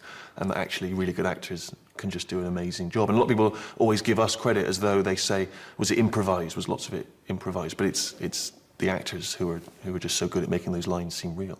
We knew that as well. It's 99.9%, you know, in the script, and so we needed people to do that like they were saying it for the first time. And there's the real skill. But we did want unknowns, and we kept to that. We didn't want people who'd been, you know, in soap operas, and so because we wanted people to suspend their disbelief long enough, just for the first 2 minutes, to think, is this real? Is this a real documentary? And I think we sort of got that to a certain extent.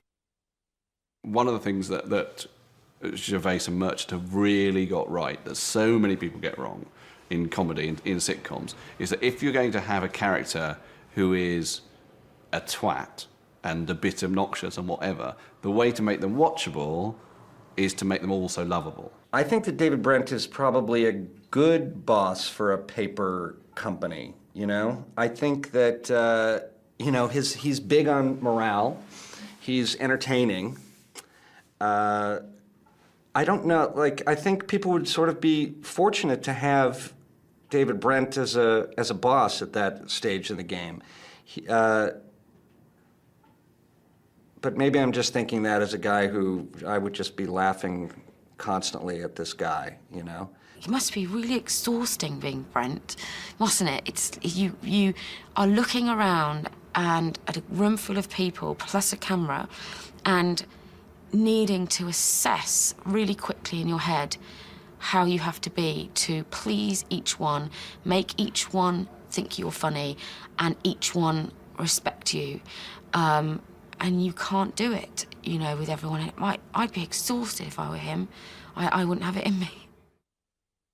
I liked Tim very much. I really liked him. He didn't seem a million miles away from me.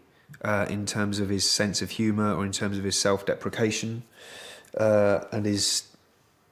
This is a dangerous thing to say now, but in terms of his wit, you know, I like funny stuff and he likes funny stuff and he sort of likes taking the mick and so do I. Tim's job is to just, sort of like Chandler's job was, to just be an observer of all of it and, you know, let us in, you know. He's the guy that is making fun of it and making comments about it and letting the audience know it's okay to laugh at the ridiculousness of this, you know. Tim, of course, is us. Tim is the normal audience watching. And, you know, Tim's look to camera was sort of saying, are you getting this? This is what I put up with every day. So that was very important as well, because he was, you know, surrounded by idiots. And he was the sort of dissatisfied Socrates in a room of satisfied fools. We had spent so long talking about the characters and people from our own lives that were like those people that we sort of had quite vivid ideas of what they should look like and sound like and be like. So I suppose we were sort of looking for actors that could... Which turned out to be naive because, of course, for example, Gareth was meant to be quite a strapping sort of squaddy type. And we, you know, were looking for those types. But, of course, when Mackenzie walked in, that went out the window. I knew from the moment I read the script that this was the one I had to get if I was gonna have a chance at having a career in acting. You know, I'd been doing bits and pieces of TV, and I've been slogging around the stand-up circuit for a decade, and this is the one that stood out. The script was just so good, and I knew that this was the one I definitely had to get, and so I had my heart set on it, yeah. Gareth said these such awful things, but in such a delicate way, and I've never seen it done before. I've never seen, you know, someone who really should be this kind of big old red-faced, sweaty bloke saying all these ghastly things, but it wasn't. It was sweet Mackenzie, who is such a nice person in real life, that I loved the juxtaposition of it, and I thought it worked brilliantly. Subconsciously, he's probably disappointed to find himself in this position in life, but he can compensate for that by having these delusions of grandeur and giving himself a title and making out he's a bigger person than he is, more important than he is, and it gets more respect than he actually does. So yeah, the title is very important to him, and his desk space is very important to him, and yeah, his pseudo-macho hobbies are very important to him. They all make him into this person that he wants to be, rather than this little man that he actually is. The first time I went in, I just read with the casting director. The second time I came in, I read with Ricky. And I loved that because you could actually, because I knew that he was going to play Brent, you could actually see things come to life, and you could see what road they were going to take in terms of style. Sometimes I went in for one script that I actually did like, and then in the audition it was like, come on, bigger, bigger, bigger, think pantomime times a million, and I'm not very good at that. I'm you know, sort of a one-trick pony, and kind of I'm always asked to sort of, you know, speak up, and so the office was sort of perfect for me because I could just sort of kind of be myself. I do think it is one of the great casting triumphs of British television. I mean, I keep being haunted by that sense of how revolutionary the casting seemed and the performance style. But every single one of those characters is so perfectly cast, and in a sort of new, informal way. It's not a big, rounded, performed thing. It was just a way of finding people who would fit that style perfectly. And when you do cast things, you realise that you're always casting for style. Someone can come in and be very funny, but they're not right for you. They're funny in a slightly different way. Their tone is slightly bigger or smaller. And I think the perfection of the casting, you know, all credit has to go to them for that, for how perfect everybody was, as it were, right down to the glory of Keith.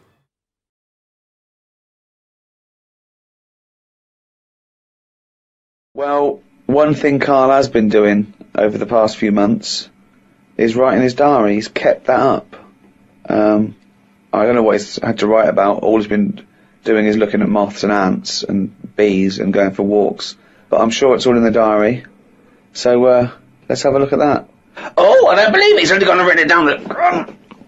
We went to the park and had a brew. Suzanne read the paper while I played with a ladybird. I mean, it's like a child, isn't it? It is like what a child would do. Suzanne read the paper while I played with a ladybird. His only friend is a beetle. It climbed up my arm. It struggled on me hairs. This is in detail, then? Yeah. It kept stopping every now and then and was rubbing its head with its right arm. It did it about 4 times and always used its right arm. It rested for about 5 minutes, then flew off. Sunday.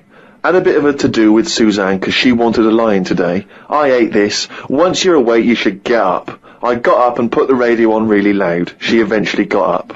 I told her insects don't have lines, so we shouldn't. Why are you obsessed with insects? You must be fucking unbearable to live with.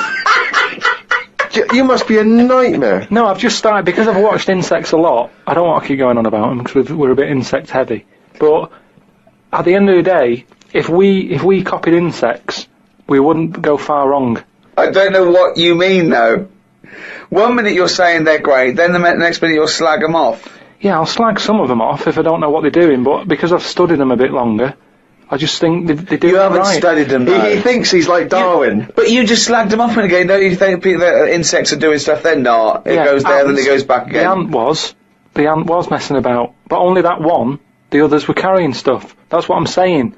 These snidey ones in everything. In everything in the world, you get a hierarchy.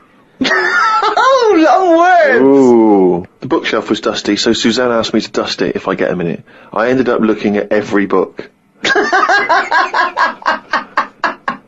Just the spine. Yeah. Just for a few seconds each. Yeah. Didn't open them. I looked in the dictionary to see if the word dictionary would be in the dictionary. I didn't think they would bother with it being on the front page, but it was in the book as well. It's a good point, though, isn't it? No, it's not a good point, because you didn't tell us anything. Dictionary is in the dictionary. Well, of course it is. Well, why? If you go, how do you spell dictionary? You look at the spine and you go, oh, there it is, D-I-C-T, and all that. So what does dictionary mean? It's a book full of words, isn't it? That's what it means. All books are full of words, you idiot. How to spell them. And if you don't know no, what it's it not is... how to spell them. All right, then we'll... I'll just look up something. No. It's not a book full of words to tell us what... No. It's the meaning. Give us the definition of dictionary. Meaning. It's a book full of words if you want to know what the meanings are. But if you didn't know Well, sorry, what was that sentence? Yeah, but what I'm saying is, if you didn't know that, then you wouldn't be looking in it, because you wouldn't know the book is about that. So, if you don't know the word dictionary and what it means, you wouldn't be looking at the dictionary, you'd be looking at an A to Z. Because you Why leave it out, though? Just because there's so many words in the world, I would have thought they wanted to cram as much as they can on a page, and if dictionary is already on the front... Is that why you suddenly used the word hierarchy for the first time ever? Did you find that in there? Did you see hierarchy in the dictionary? I feel that big word has pushed out about 26 other more useful ones. Yeah, well, Suzanne's been going on about me learning another language. But I sort of think your brain has only got so much room on it. And the rest of it's filled with lard. So, if I've got to learn everything I know, again, but in a different language, it's taking up space, isn't it? You don't learn everything. Oh, God. It's all storage, isn't it? But you don't have to learn it again. You don't have to learn the concepts again. You're merely Do you know how learning many vocabulary. moves there are in the human brain? You don't worry, you won't use them all up. I feel that he has reached his capacity there. Yeah. Well, you need another sort of... You need an update. You need some more memory. Woke up to some interesting news. It's good when this happens because it sets me up for the day ahead. If it's miserable news, it affects my day. It said on the news that they have found 2 new flies. Fucking hell, more insects! What have you done? Is that all you've done this summer? Bong. Trouble in the Middle East. Bong. 2 new flies found. Ladybird climbs up arm. They were found in the UK and they were found close to each other. Maybe this happened because they were different than the other flies and weren't expected to hang about together, so that's why they knocked about with each other. That would happen, wouldn't it? What do you mean? It's 2 new flies. What do you mean? Does it mean there are 2 new flies that are a different species? Yeah, 2 new species, and they found them close to each other, right? Yeah, but they didn't mean there was one of each. No. Yeah, they did. They found 2 different ones. No, they have. Seriously, I know that. That's right. That's a fact. So you've got, like, I don't know the names of them. They give them odd names, don't they? Well, say, call it A and Fly B, right? Yeah. Fly A, I don't know. Say that's orange. This is just... B. Fly B, yeah. This is painful. No, but I'm just making it easy. But Fly B wears a little hat. It's a little hat. Right, yeah, fine. Now, they found the orange one. I went, look at this over here. This is a bit weird. And they've gone, oh, that's a new species. Log it, whatever. And then the other one went, oh, keep your pen handy. Look at this one, it's got a hat on. So then they found them both within the same distance. I don't know what that sentence means. Keep going. They found them both within the same distance. But without interrupting him, let him finish this point. Let me just make one thing clear. Karl Pilkington just said they found them both within the same distance. Think of that! Don't know what it means, but go on, let him finish this point. So what I mean is, they weren't knocking about with other normal houseflies, because they were probably sort of going, oh, he's a bit weird. Leave it. Yeah, because the other one was also odd, they're hanging about with each other. Don't you understand that? Why is that such an odd concept? Because you think of it as like 2 little new kids in school. Yeah. They find that they're both new and they've got something in common. They're both goths, so they start hanging out together. Yeah. And this was on the news, was it? Yeah, just on the radio, yeah. I know if I looked into that story, it would be 90% wrong. Bit tired today, because didn't get to sleep as early as I wanted due to a moth getting in the bedroom. Fuck me! I got it in a glass and looked at it for a bit and then let it go because Suzanne wanted to go to sleep. Looked up some interesting news. Some people dug up an old body in Ireland. Turns out it's well old and was here when dinosaurs were here. The really weird bit is it had hair gel in its hair. Right, what is it? A fella. Well, no, it wasn't around when dinosaurs were here then. Just a bit after. Right, fine. A lot after, yeah, go on. I think any hominid, anything that could even be linked to anything that may become man is only about 1 million years old, and I think Homo sapien is probably only about 150,000 years old. Dinosaurs are about 150 million to 250 million. Yeah, no, it's not the age bit that's amazing. It's the fact of there's a fella, won't have even had shoes on his feet. Right.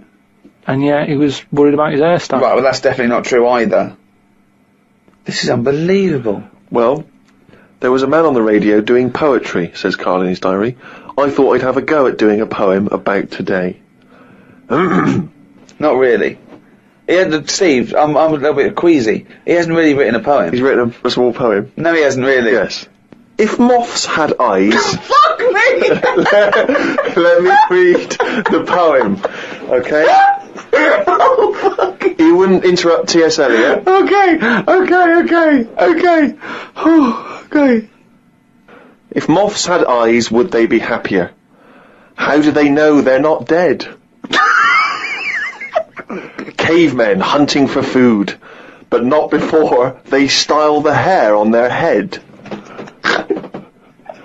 What would last longer in dinosaur times? A blind man didn't stand a chance. Not with all them rocks about. I'd rather be a blind moth. Right, it may be the greatest poem ever written. Just dissecting it briefly, you attempt to rhyme in the first 4 lines, but abandon the rhyming system in the last 3. Is there a creative decision for that? Can we have Karl read that? By Sorry, means, yeah. just you read it as you would like to. So this is, imagine this, right? Okay, this is going out all over the world. This podcast, and now Karl Pilkington, a new poet from Manchester, now living in London, England, would like to read a poem. If moths had eyes, would they be happier? How do they know they're not dead? Cavemen hunting for food, but not before they style the hair on their head. What would last longer in dinosaur times? A blind man didn't stand a chance. Not with all them rocks about. I'd rather be a blind moth. He said it as though the last one was going to rhyme. He said it like it was going to rhyme. Oh, God. No, I think he feels as though the final line, I'd rather be a blind moth, is going to be one of those great, a summation that somehow the moth is a metaphor, the caveman. There's no metaphor in that. He really does mean he'd rather be a blind moth. Yeah, well, I'm just because I've looked at the day's news. Can we always do that, Karl? Can we always find a day, right, and always sum it up in your thoughts and poem? Just like that. I love that structure. I love that structure. If there's any English students or professors or novelists or poets listening, please email us what I thought of that poem, why it's good, why it's bad. So, give us your thoughts on that. I mean, we would love expert opinion, poets, English professors. Just email us at podcast@rickygervais.com. Oh, he's only got to reel it down a little round. That's the jingle for Karl's diary. We had bacon and egg on toast. I'm eager to get through the brown sauce, as the bottle is too big to go in any cupboard, so it has to be left on the sideboard. So I had about 4 dollops of the stuff. I love that because, that made it into the diary. He's concerned about the fact that brown sauce is too big, so he's rushing through it. I know, but I'm just saying the kitchen isn't that big, and it looks messy when you leave stuff out, doesn't it? And we've got this giant brown sauce bottle, and I don't want to chuck it away because that'd be a waste. So you're having brown sauce and everything, your cornflakes, yeah. in your tea. Yeah. A wasp got in the flat. Trouble's brewing. It was massive, the biggest wasp ever. Suzanne asked me to get it out, but I wanted to take a picture of it first. I was getting my phone ready when it flew at me. I reckon the sting on it could have killed a kitten.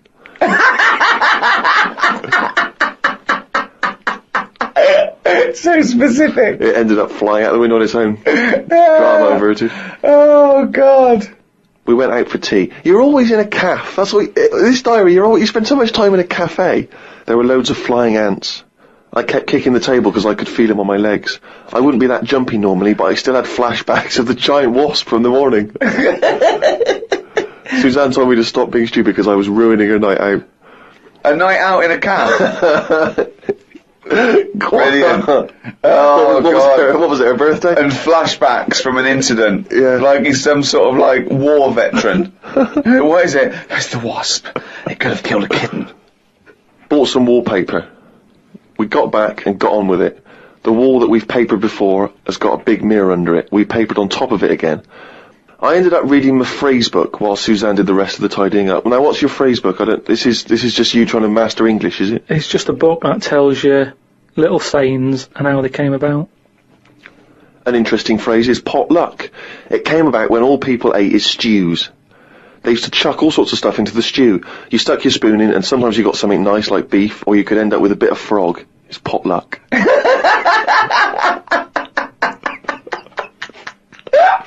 Good, isn't it? That's what it said in the book, did it? A bit of frog. Got up and checked the wallpaper out. There are loads of air bumps, and it's buckled on the joins. I wish we'd never done it. Suzanne said the washer was broke and it's out of its warranty. She called up the people who made it and they said it will cost £150 to fix. I don't know how they know that when they haven't even seen it. I want to smash it to bits and see what they can do for £150. So much anger. I want to smash it to bits. That'd be great, wouldn't it? 150, you sure? Come round. Yeah. And it's just like a cube that's been through one of those car crushers. 150 quid, there's 150 quid, fix it. I watched the news and calmed down a bit, because there was a story about some Siamese twins who are having an operation. They've got 2 heads, 4 arms, 2 legs, 1 liver. The doctor said they will have 1 leg each. I felt bad worrying about the washer when people have bigger problems like the Siamese twins. Ricky and Steve asked me to do a poem about 1 day a week, so I thought I'd do one today. I can't obviously do it justice, so I should let the master read it. You've done another poem? Yeah, you said, just do one. If you have a day where you've had a lot of emotions. Well, I loved the poem, and so did the listeners, and I knew they would, so if you can do that every week, that'd be a joy for me. You can't force a poem, though. No, I know. A diary's easy to do, because you just write down what you're doing. But you've got to have some really meaty subject matter to be able to write a poem, Rick, as you'll discover. I know. Right, so, you've heard what problems I had that day. Go on then. Bubbled wallpaper. What a mess. Washer dry and knackered. What a mess. Siamese twins separated. 1 leg less.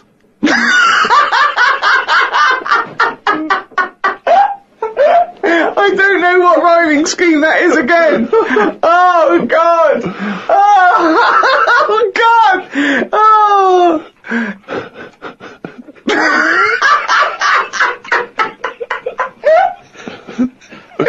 Oh, fuck me. Amazing sort of lakes, which are beautiful, nice and cool. Anyway, yeah, where are we? That's why you're here, isn't it? Books, yeah, books. You got a book? I've got a book out. What does your book feel like? I feel that's like nice. Oh, God. Quite weighty, isn't it? A rude cover, isn't it? Yeah, I look alright, though, for my age. And what did your partner or wife think of that? She just... glamorous?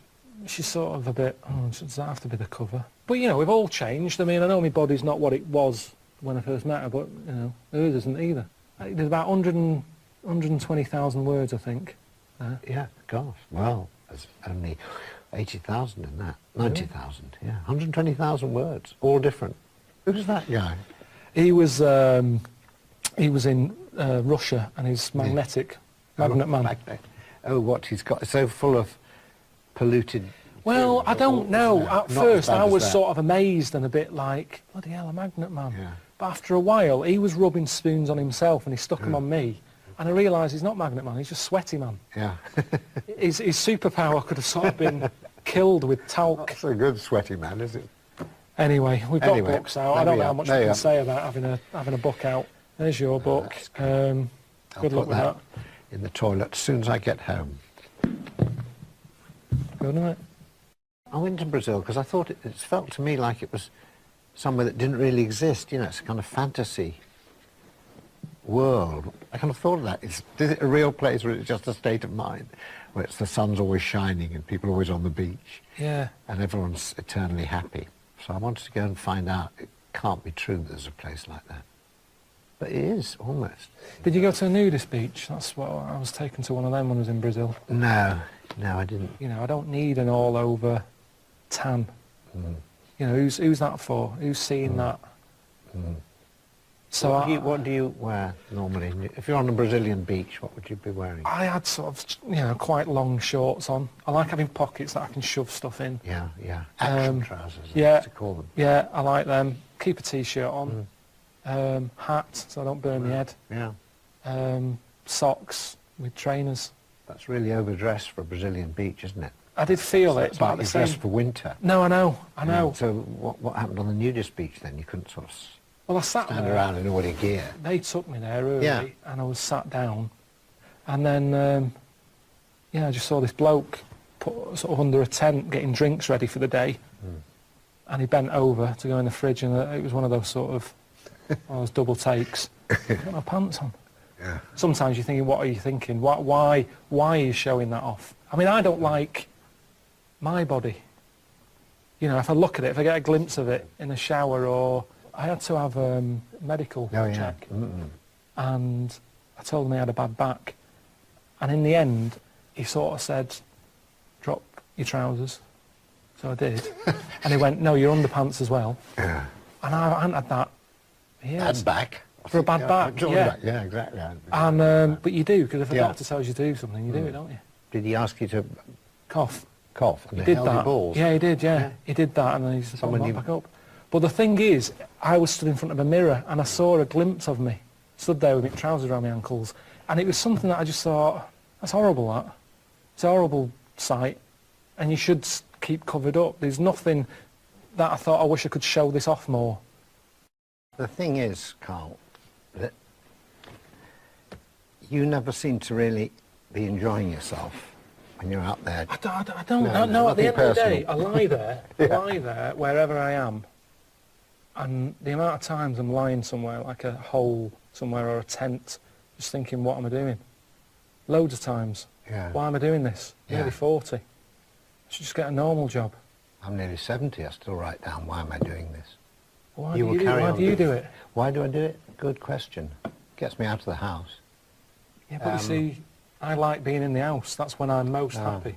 Pottering about, painting a door. I was cleaning tiles yesterday. Were you? Floor tiles. Are you happy? Sat there with Sif. Yeah. Just sort of like, it's like Buddhism, just Zen. Yeah, because what I like about travelling, I don't know whether you have this quite the same, is that it is a bit, it's an adventure in another world. I quite like that. I kind of surrender to it because I want it to be different. I enjoy the difference. I mean, do you like, when you were growing up or whatever, I mean, do you read books about foreign places? Do you? No, you didn't go into all that, because I like geography at school. Did you like geography? No. You see, it wasn't. I went to a rubbish school, so it was kind of, I think the geography teacher was a PE teacher, and it was, we didn't get taught anything really. The first place I went abroad was Ibiza when I was 22. It's not quite abroad really, is it? Or did you savour the lovely sort of foreign countryside and Spanish culture? No, it was a mate who knew someone who had a sort of a villa there. And it was horrible. And the problem was he rented it out to anyone, and we got there and the toilet was full. I had like a hard crust because of the hot weather. And the first day was spent sort of chipping away at that. So that was my first experience of this exotic travel, sort of chipping away at the hard layer, getting through to the softer stuff before you could actually flush it. So it's not, for me, it wasn't like, oh, where have I been? I should do more of this. The most sort of memorable bit of travelling I ever did was when I was on the Down. The soundman particularly didn't really like any foreign food. And as soon as we got on the boat, they said, we'll do a curry, we'll include you in it, we should have some curry. And he said, no, we've got our food. And he gets this great clunky tin of Sainsbury's tuna out.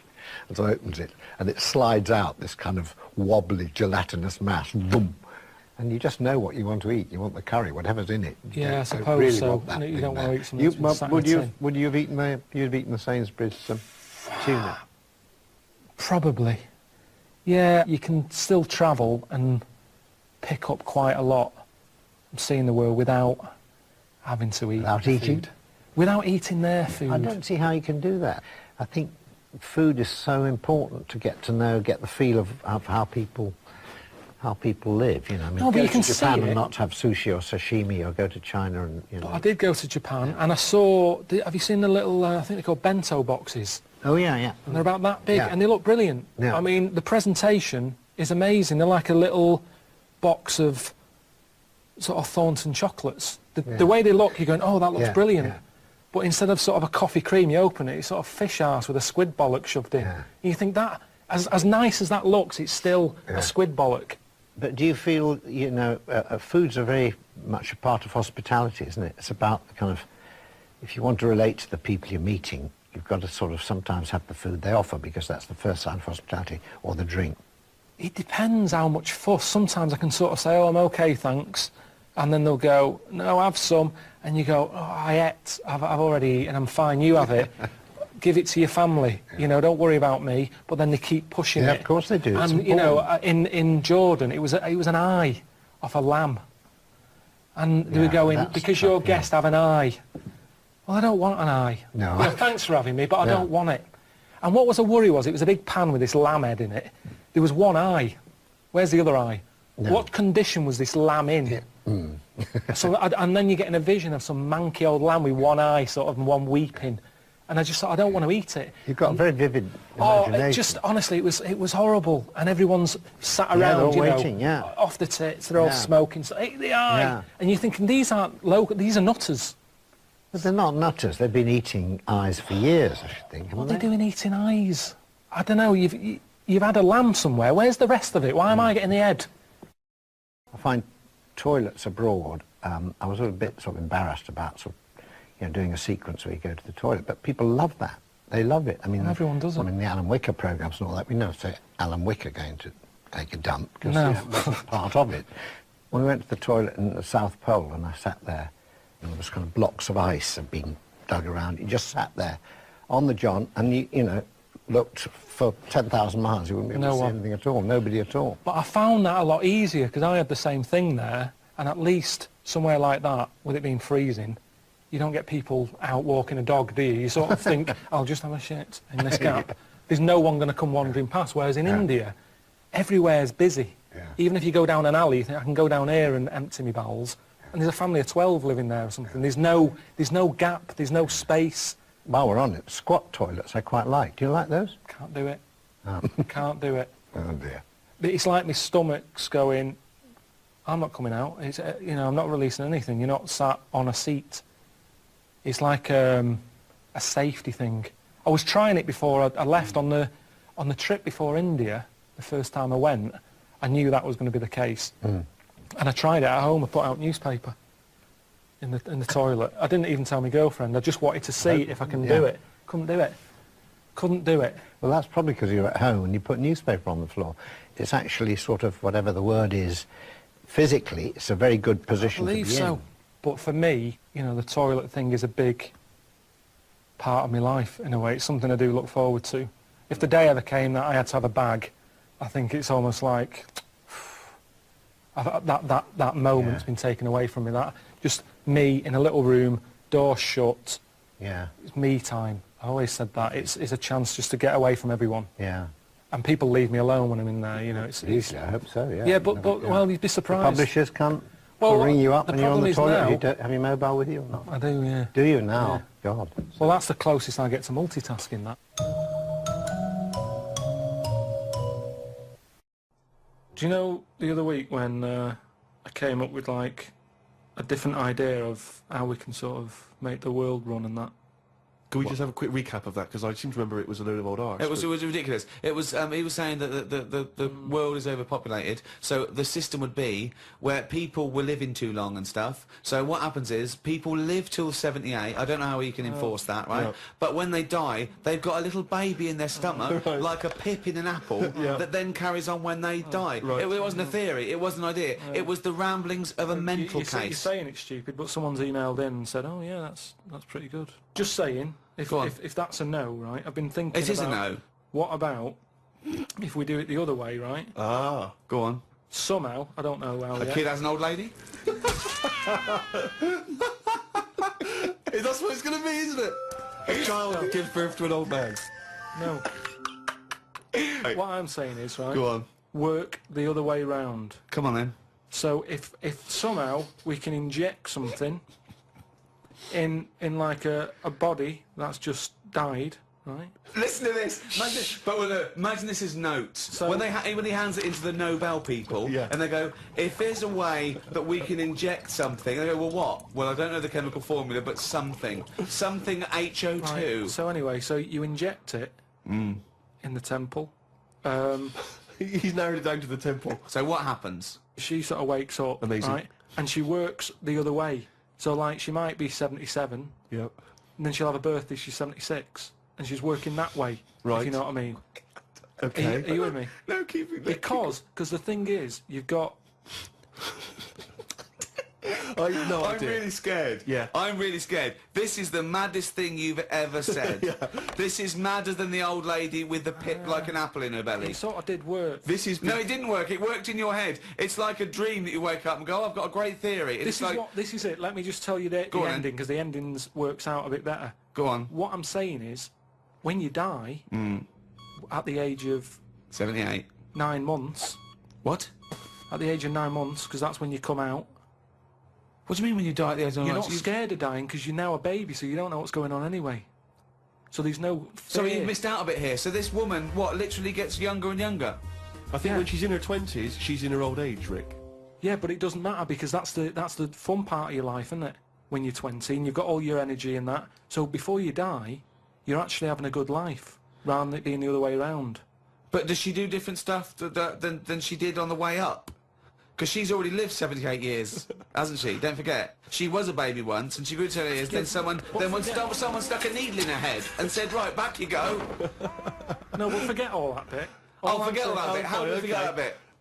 What I'm saying is... So she died and she doesn't remember all her... This is a new life, is it? Let me just leave you with this. Right, you're talking shit. Explain yourself. But aren't the family getting younger as well? What's happened to the family? Forget it then, we'll leave it as it is. No, leave it as it is, shall we? Shall we? Can we all agree on that, guys, now? Should we agree to leave it as it is? Is that alright? Because I don't want to hear any more from the diaries of Charles Manson. No, I mean, you're a fucking maniac. Alright, thanks for clicking on the video. I get sick of doing these, if I'm honest with you. You're probably going, what are you moaning for? All you've got to do is promote a DVD. But I hate it. It really does me head in doing these videos. And I tell you why. Amazon always say, oh, it'd be great if you do us a video. We'll put it on the front page and everything, loads of people will see it. They never do. That's why I sort of resent sitting here having to talk to you, because they say, oh, we definitely will, this time we'll do it. I've done about 5 or 6 of these videos and they never put them on the home page. You stick it on the page where the DVD is, but by that point, you've already got to the page where the DVD is, so it's pointless flogging it to you. You're already close to buying it. If anything, this could just put you off. So what is the point? It sort of niggles me. The problem is Amazon, they flog too much stuff. It's the biggest shop in the world, isn't it? And what I want is the shop window. But they never, ever put me... I never get in the shop window of Amazon. They're basically shoving me, like, right at the back, near the fire exit. That's where they flog my stuff. You might come across it by accident, but it's never there. It's like they're never proud of it. The amount of work I put in, they're travelling about, they're not eating properly, they're not sleeping properly, getting ill. It's a lot of time and effort I put into this, but they never put me at the front page. They've got like, I don't know, they sort of show off all the stuff like The Wire, or, I don't know, Game of Thrones or whatever it is. It's all that stuff, that's what will be on the home page. If you want something, you can normally get it on Amazon. Apart from Long Got Summer with Don Johnson on DVD, my mum wanted it. For some reason, they don't stock it. I don't know why that is. But anything else, they've got... anything you can think of, they're probably flogging it on Amazon. In fact, this is how I should do it. I should talk about how good Amazon is, and then I might get on the homepage thinking about it. So Amazon is probably the best online shop where you can buy stuff from turtle wax, car polish, to ceramic ducks. In fact, bigger than that, that isn't even that. You can get that in Homebase, both of them things. But imagine something at that end of a scale and the other end, they cover it all. Apart from that Don Johnson film, that Long Hot Summer film. They just can't. I don't know why they don't stock that. But if you want anything, Amazon is brilliant. So hang on, let me. So they can't edit this out. So for all the hottest titles in DVDs, The Wire, The Sopranos box set, and The Moaning of Life, that's out now on DVD. Click on it, buy it for yourself, buy it for someone else. Thank you. Oh, and here's a little taster of it if you haven't seen it. Karl Pilkington is back. He's travelling the world in search of answers to life's big questions. This cat's cross-eyed. I've never seen that before. This is the moaning of life. It's like, who's the mental one here? Is it me or everyone else? Out now on DVD and Blu-ray. XFM 104.9. Sorry, I was going to back announce that track and just mention it was Elliott Smith and the track Son of Sam. Well, I think I'd just better ask Karl a couple of quick questions about Hitler. Then we can get on with our lives. Okay, yeah, we can tick that particular box. Yeah, put that. Yeah. Okay, Karl. Put that particular dictator to bed. It's week 3 of his education. You've nailed Rasputin and Che Guevara. I don't want to lose complete sight of those. I'll maybe ask you a couple of those in the week just to so you keep your mind on it. But Hitler. Tell us the story. What have you learned? Do you want to ask some questions? No, not really. Just sum it up in a minute. What do you Can't think? do it in a minute. Well, can I ask some questions then? Where was he born? Austria. Tell us about his early life. Right, he was a young lad. Brilliant. What in his early life? Okay. Yeah. What's the name? His mum was his dad's second cousin, which is a bit weird. Yeah, that is weird. They had 5 kids. He's going, yeah, it's usually first cousin where I come from. Oh, that's unfair, isn't it? There's no need for that. There was 5 kids, but only 2 of them, including Hitler, including him and his sister survived. The others died at an early age. Okay. Right. Anyway, so they grew up, and the mum died and the dad died and that, and he thought, oh, what am I going to do? Because he didn't do well at school, didn't have many qualifications. No. Liked art. Did he have a GCSE in history? Liked art, right? And then, so he said, right, I'm going to go to Munich. I missed a bit out, actually. Jewish people were in Austria, he didn't really like them. Okay. He thought they got, special treatments and stuff, and just didn't like them. So he went to Munich, and he joined the army. Right. Yeah? Yeah. And he was in the army, and he got injured. Right. So he went to hospital, and whilst he was in hospital, the World War I ended, and he was like, oh, God, I want to... I was enjoying that. Yeah, well, so...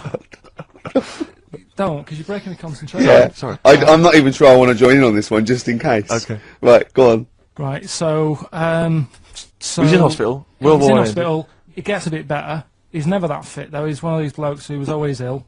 Was on something like 30 tablets a day or something. Comes out of there, joins some other army. Right. God, I knew it all this morning.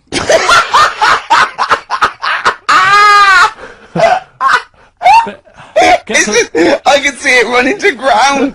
I just see his face going, I'm not nailing the fact, am I? And joined another army, and he was Listen, let's try and help you. Here's a good bit. I remember this bit. He thought that war to men, right, was like childbirth is to women. That's how important he thought it was. Oh, right. Right? So it's like, you fight for 9 months, and at the end of it, you own something, right? Yeah. So, he goes on and all that. He's in Berlin. Yeah. And he's fighting his way through, trying to take over countries and that. And he does he do Berlin? Does he? Sorry, wait a minute. Is he Chancellor yet? What year is it? 35. Let's skip the kind of climb to power. Then he's now the dictator of Germany. Right, he's in charge, yeah. And this is when he gets his own back on the Jewish people and that, and he's got his own little armies, and he's setting fire to Jewish businesses and all this. And anyway, cut a long story short, he please do. He when he came to fighting Britain, yeah, came a bit sort of unstuck. Yeah. Right. started fighting. Not back. so easy, is it, this world domination, Adolf? Britain was there. France was helping out. Yeah. Americans were helping out. Yeah. So he thought, Well, oh God. So bit he goes, late, but yeah, go on. He goes into a bunker in Berlin. Yeah. And it's all kicking off. Yeah. And apparently, like, Germany sort of surrenders. Yeah. Says it's all over, forget it, we can't beat you. He was really annoyed with this, and he thought, oh, I can't show my face around here. So he... Because it would be embarrassing. He's with his missus, who nobody knew was his wife. Right. Eva, in this bunker. Yeah. And, so he said, I've had enough of this. He shoots himself. Yeah. She poisons herself. And the chauffeur buries them or something, or burns them. Right. And in all the time he was in charge, 50 million people died. So that's 1918 to 1945. Yeah. Between It felt like that.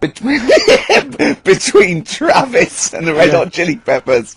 Next week. That's fantastic. That's remarkable. I have to say that you sort of lost your grasp somewhere along the line, because you started off confidently, but you lost your way. I've had a really busy week, and last night I was like whizzing through it.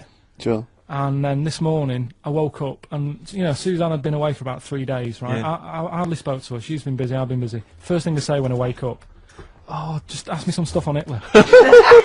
You are romantic. That's great. That's how stressful it's getting. But I knew it all this morning, honestly. No, but that's fine. I think you've summed up the, you've done that. Right, just for a bit of balance, I've got your next week's homework. It's the same series. There's little books. There's tiny little books, just 3 inches long by 2 inches wide. Crammed with so much information. Though. Winston Churchill. There you go. You'll enjoy that. Yeah? I'm getting a bit bored now, though. This is what happened in school. Think of the listeners. Did really well in infants. Once got to secondary, lost interest. Was it the breakup between you and Harris? And Zoe. I wondered if you spiralled into something there. Yeah, because it's like all these other, these men of history. They always had sort of things happen in their early childhood, didn't they? Maybe yours is the Zoe Harris dress incident. Well, let's just refer to it as the Zoe incident. Yeah. From now on. Yeah. Winston Churchill, the bit I left out in the Hitler story, Hitler was scared of this man. Yeah. And I can tell you something else about Winston Churchill. Go on. He said he can remember being in the womb. And he was born in a public toilet. Play a record.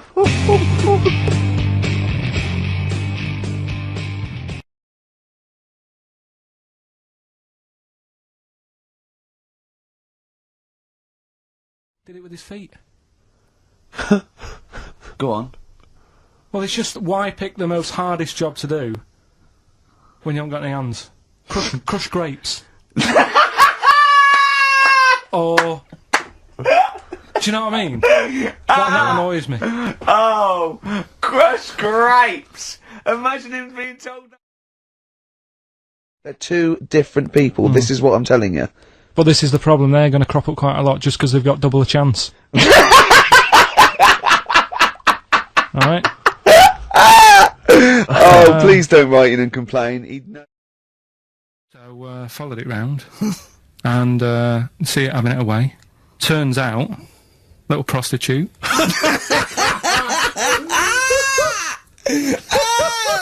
Oh, God! It's a little monkey prostitute. It was getting fatter because it was charging them bananas.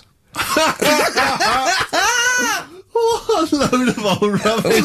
It's charging them bananas! What was it, a boy or... It was a... Woman. Little woman monkey.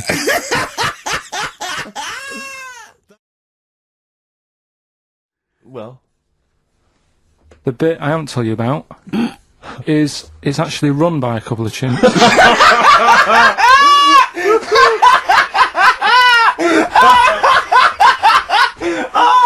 Oh, God! Oh, God! Oh, God, you're a maniac! Oh, for Christ! Oh. Let's just... That's like coming to chip! Let's just... Of course it's not! No, it is, because think about it, right? No, not think about it. What do you mean, yes it is? Of course it's not run by a couple of chimps. What do they do, get a loan? What would you do? I've always wanted to kick a duck up the arse.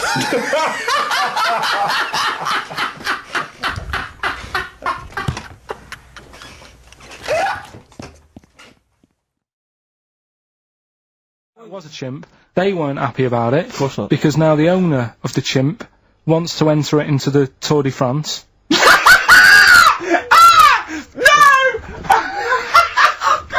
I'm gonna die! Oh God! In 2005. Now, a couple of questions. I trust you'll be able to answer these. Oh God! Steve, help me out. Right. So, the monkey enjoyed it, and it was like, well, I want to do it again, right? But they were like... So how did they know that? How did they know he wanted to... Just the way it looked and what have you, it was like... Fuck off! Just the way it looked! So- You are a maniac. So the thing is, though, right? It's a bit weird. So I just got out of the car to look at a bright light, and I got back in the car and I grew a beard, and she said, "Never mind your beard, where have you been for 3 days?" And what had happened is... He passed out because he was pissed. No. The UFO had taken him for 3 days. Different people. Is this all the information? Is that the entire story? It was 3 different people. Did you fall hassling asleep him and not read about the end? A fire that didn't happen, about a wife that didn't exist, and a cat that didn't look happy.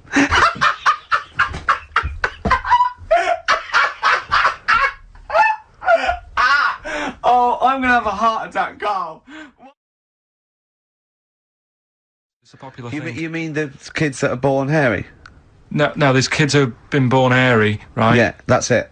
No, but listen, and they walk around on all fours, and they drink milk from a saucer. Oh, Steve, this is too remember. easy. Physics. Yeah. It was going on about the nuclear bomb and how powerful it is, and they put a manhole cover on top of one.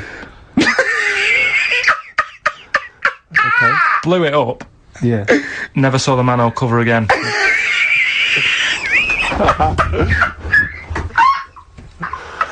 Man alive, Carl. Unexplained. What's going on there? Something weird is happening there. The fact is what matters. Yeah, but with that question, that's got a straightforward answer. What I'm telling you is the way that animals work. If it's a potato or a nut, it's a foodage.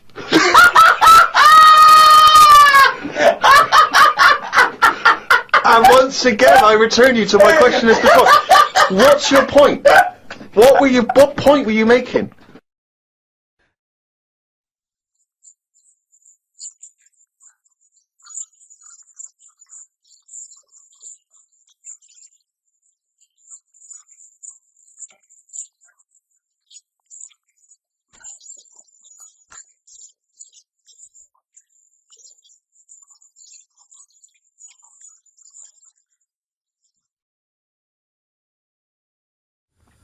The lad with 2 heads got run over.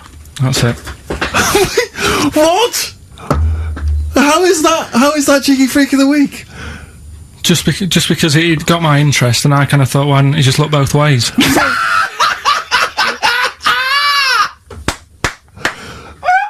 I'm intrigued to know Why wasn't he looking both ways? I'm intrigued to know how you get run over. What was it, 1629? Yeah. Well, it's horses and that, wasn't it? Yeah. Oh, why wasn't he looking both ways? Karl Pilkington, you are a genius. No. Oh, chimpanzee that! Monkey news, earlier than usual. I'll have to save this link now. Monkey news. We've done a lot of stuff, right, on monkeys. And most of it has been... Is bollocks. No, has been like happy stories. Oh, is this it's not... Is this going to be like our tune? Our monkey tune. Simon Bates, and welcome to our monkey tune. No, but do you know what I mean? We've done stuff about a monkey that robbed a bank. Yeah. Why is that happy?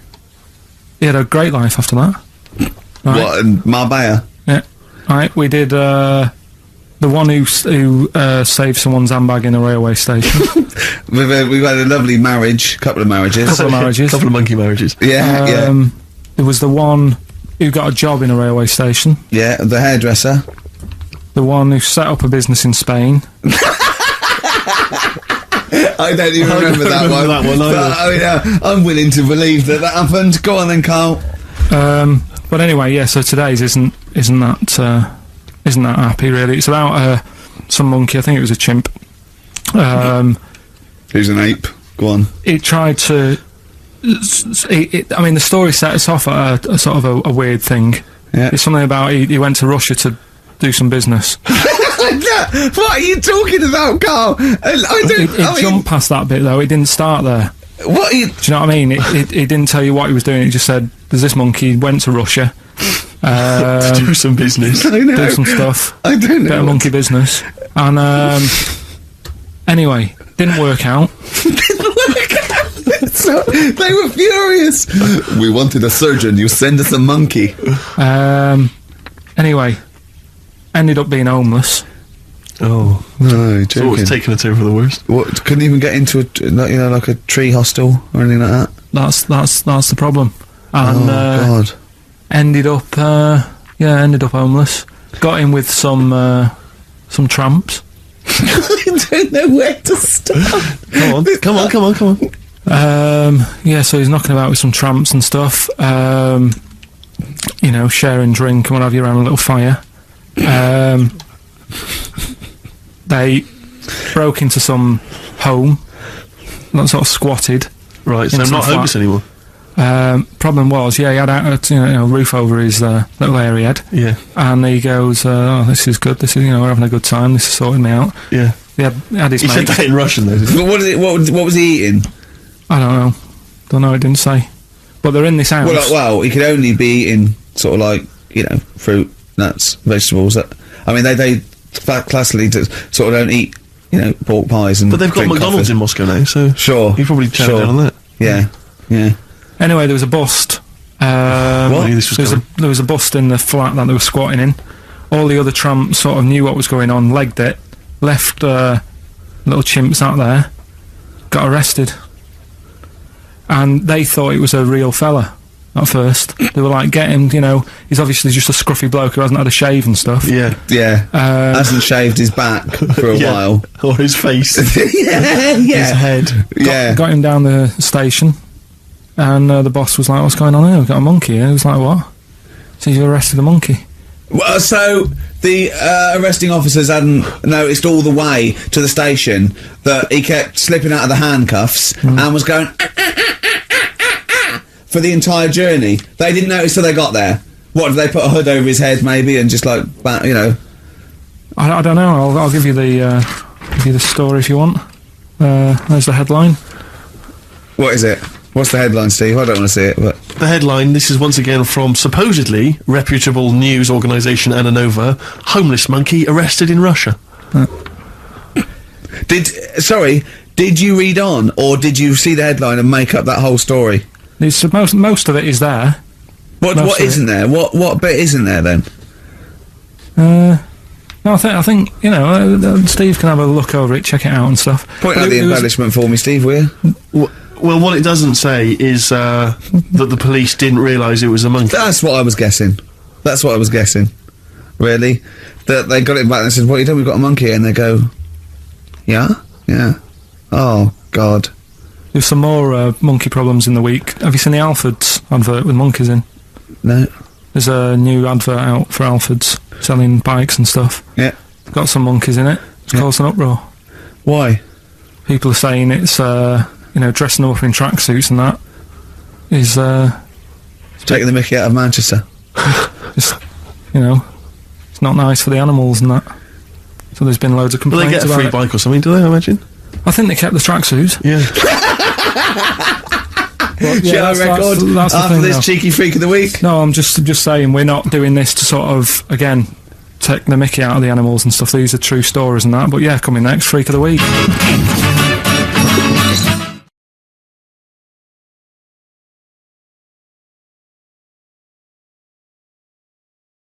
I believe it's generally acknowledged now that I broke Princess Superstar on this show, and she's since had, you know, successful single and album.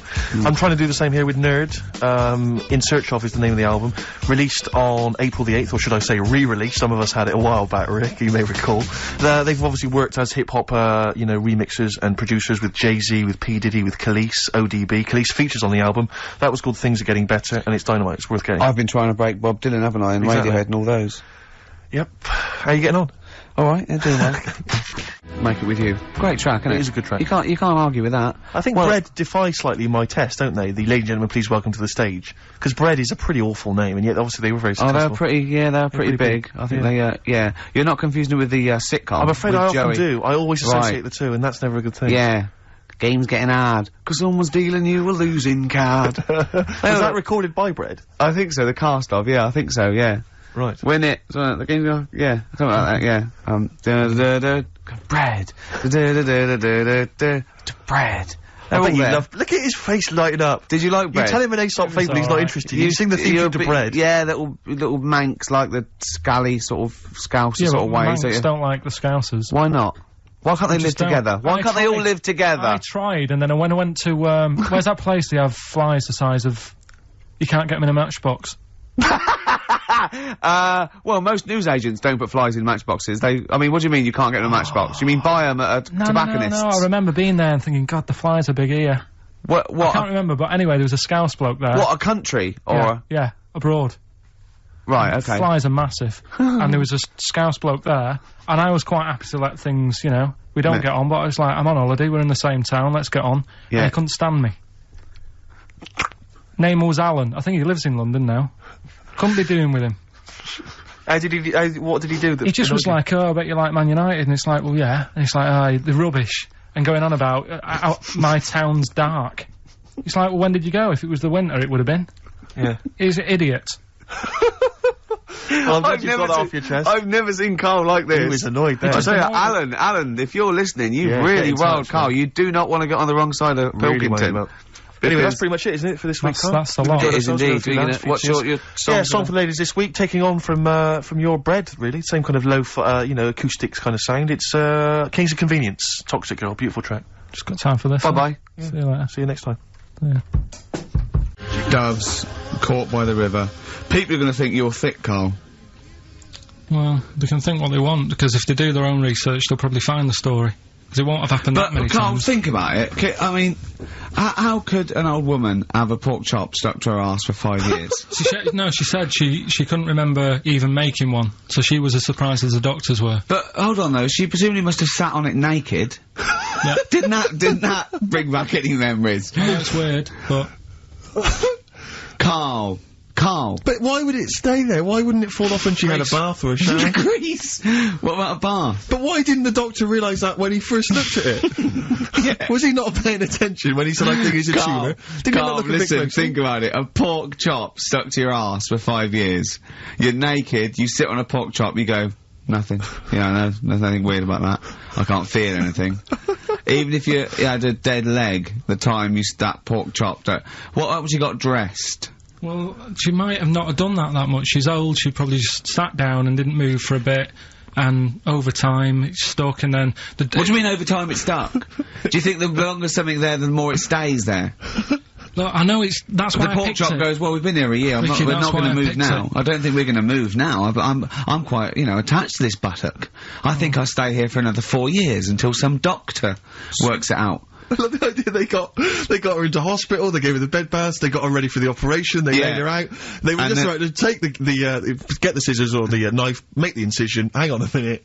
This is a pork, Bring me a frying pan. This is a pork chop. Right. Crazy, well, okay, well if you're happy with it, then I'm happy with it. Fine. Right, that happened then. So did the shaved monkey who got off with a wife. Fine. Rockbusters then, we've got a problem with the email this week. Yeah. So least of our problems, I think. They're not coming through, so I'll give out the clues again, and then you can call in on 08700 Only call if you know all three, you can rattle them off. Yeah. We'll do it during the next record, so the number is... 08700 800 1234. Right. 08700 800 1234. Right, okay, so you got that. So call in if you know all three. Yeah, the three, just to recap. I've got 3 other jumpers like this one, the initials FT. That bunch of people can't make up their minds if they want to sit in the sun or not, right? That's C. And the Jamaican fella had some aspirin. Why did he do that? Right? That's FD. So if you know them, give us a call, and it's just the first with the 3 right, correct well, I answers. think they're calling now, Carl. So play a lovely record and take some phone calls, and let's get this. Do you want to play this old Lulu track? Oh yeah, don't laugh when you hear Lulu, because this is A Man Who Sold the World by David Bowie. It's a good version. Pretty in Pink. Psychedelic Furs on XFM 104.9. I'm Ricky Gervais with me, Steve Merchant, and our little pet monkey, Karl Pilkington. Karl, so 20 quid, tenner each. Me and Steve will pay good money.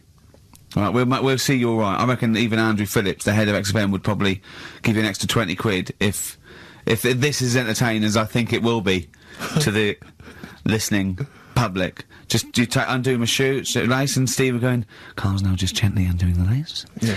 He's releasing the tongue of the shoe. Well, don't preempt anything. Okay. So come round then, Carl. He's gently pulling down the sock. What, you just said you'd do it for £20. Come on! You didn't do it for £20. You said you'd do it. Oh, so you work me up like that, and then you just... Come on, and take my shoe and socks off, and put it down, and pull the sock down slowly, and go, what lovely ankles. No, because we had that chat yesterday about Come on, this, Carl, right? you just said you'd do it. Yeah, but I don't really need... If it was more money, I might do it. Oh, that is typical! Okay, firstly, we had a little wage at the Sonys, and you owe me £10, so count my £10 as part of that. Exactly. So that's my £10, so you already owe me that anyway, so I'm demanding that instead of giving me the cash, you do this. Yeah, and I'll give you 10 quid, just because I've got a bad back, and I need someone to help me take my shoe and sock off. Because I think I'm getting that airplane thing where my feet are swollen up. Yeah? Yeah? Well, you've been auditioning people for that job, haven't you, all week? Come on. No, I ran it past Suzanne last night, right, because I knew you were going to do this, right? And I said, would you be annoyed if I know we need a new kitchen and that. Yeah. But can I leave it? And she said, it's up to you. You do what you want to do. But we're not interested in what Suzanne thinks. Yeah, well, I don't Carl, you just said that you would do it for £20. We are offering you £20. Just to take, I mean, I assume you'd take that off as a mate. If I twisted my ankle playing football and I hurt my back, I go, take my shoe and sock off, and you go, yeah, no worries, mate.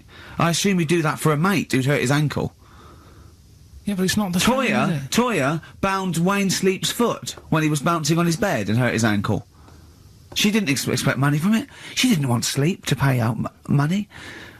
The singer of Mystery does not need Wayne Sleep, probably our greatest dancer since Lionel Blair, to pay money to help his ankle out. I thought we were mates. It seems to me that you've already lost us a Sony this week. The very least you could do is bend down now. Take your shirt off. Let's move on. No, come on, Carl, seriously, we've got to do this. Take the shirt and sock off. I'm not doing it. It's too... Carl! Why not?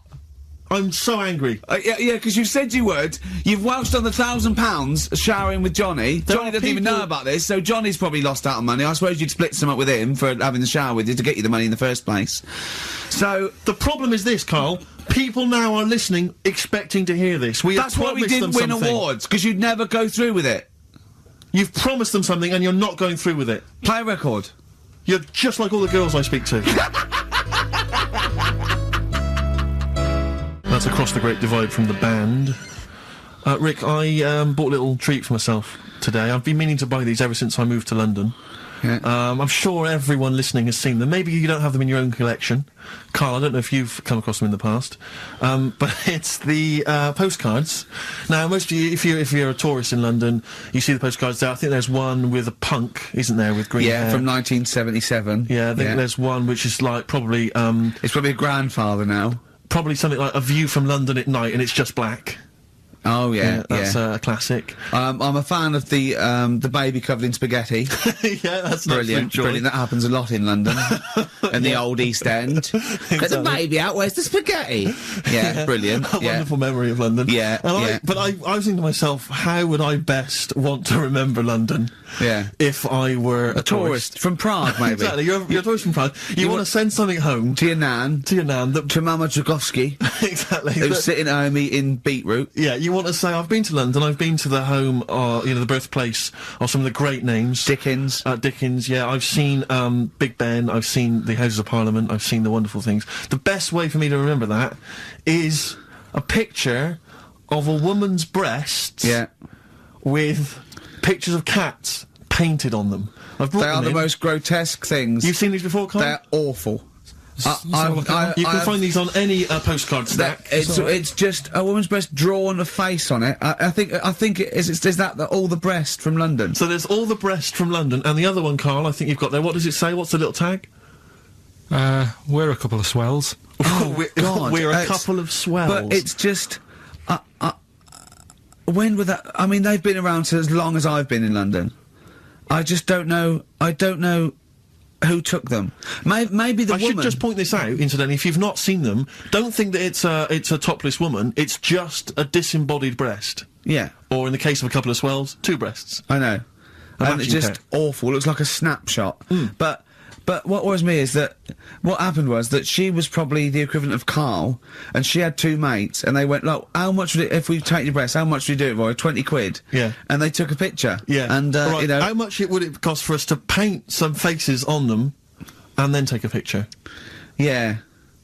Oh, that's awful. I always wondered to myself who that person is. Oh, probably came to London to get into modelling or something. I think if you pan further down, she's actually wearing a pair of your pants. I think if you pull out, she'd probably be unconscious with a needle hanging out of her arm. But I just imagine... See, now that would be a fair representation of London.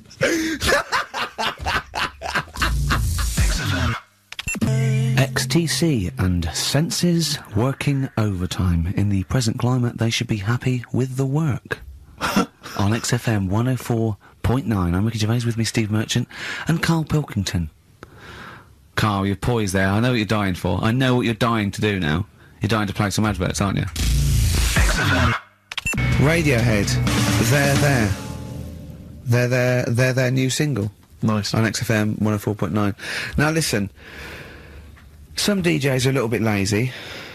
They get playlisted, or they get people to phone in with requests. I mean, they sort of work out what they're going to say. Now, we choose our records, don't we? But we are very lazy. Yes. So I thought, why don't the people phone in, say, what do you want us to talk about? Clever. Yeah? Clever. I mean, because I'm out of stuff. I know I didn't come in with any stuff anyway, but I mean, I'm out of just... Yeah. What's the number, Karl? Sorry, are you out of breath, having finished that sentence? No, I've been squeezing his head. Ah, right.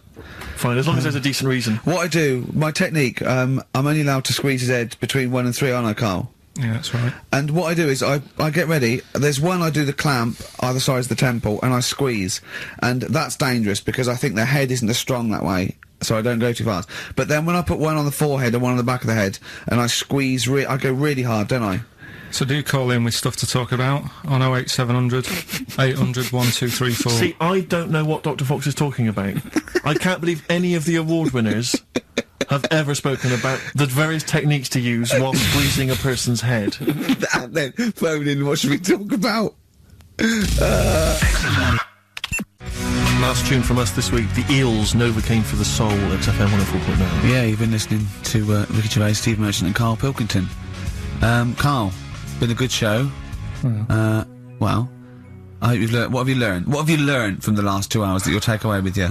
We've talked about a lot of stuff. Yeah, go on then. But what's sunk in? What? I'd want to know what has sunk in the last 2 hours. We have talked about a lot of stuff, but what will you take away? What will you learn or think about? Like, what resonated for you? Probably the kid that turned out to be a monkey. Right, that's probably up there with them. Right, you brought that to the table and it's rubbish, so next. What have you learned? Not what did you say? Just reminded me that I prefer to watch the people in wheelchairs playing swing ball. That's still sort of floating about. More your sort of thing as well, more that you brought to the table that you already had in your head that hasn't changed. I'm more thinking of what did I hit anything out of your head and replace it with something useful? Gay people being good parents and that. If gay people had a kid, they'd be good. You obviously also are now more aware of the difference between determinism and fatalism. We're taking that away with you, I thought. Yeah. and that animals, if they don't get their rights, you know, they will. What will they do? Will they march, or will they, like, you know, try and stand for office themselves? What do you think they'd do if you say if we didn't allow a chimp to enter, you know, the Tour de France? What do you think we'd do? Who's going to stop it? Do you know what I mean? Who's going to stop that?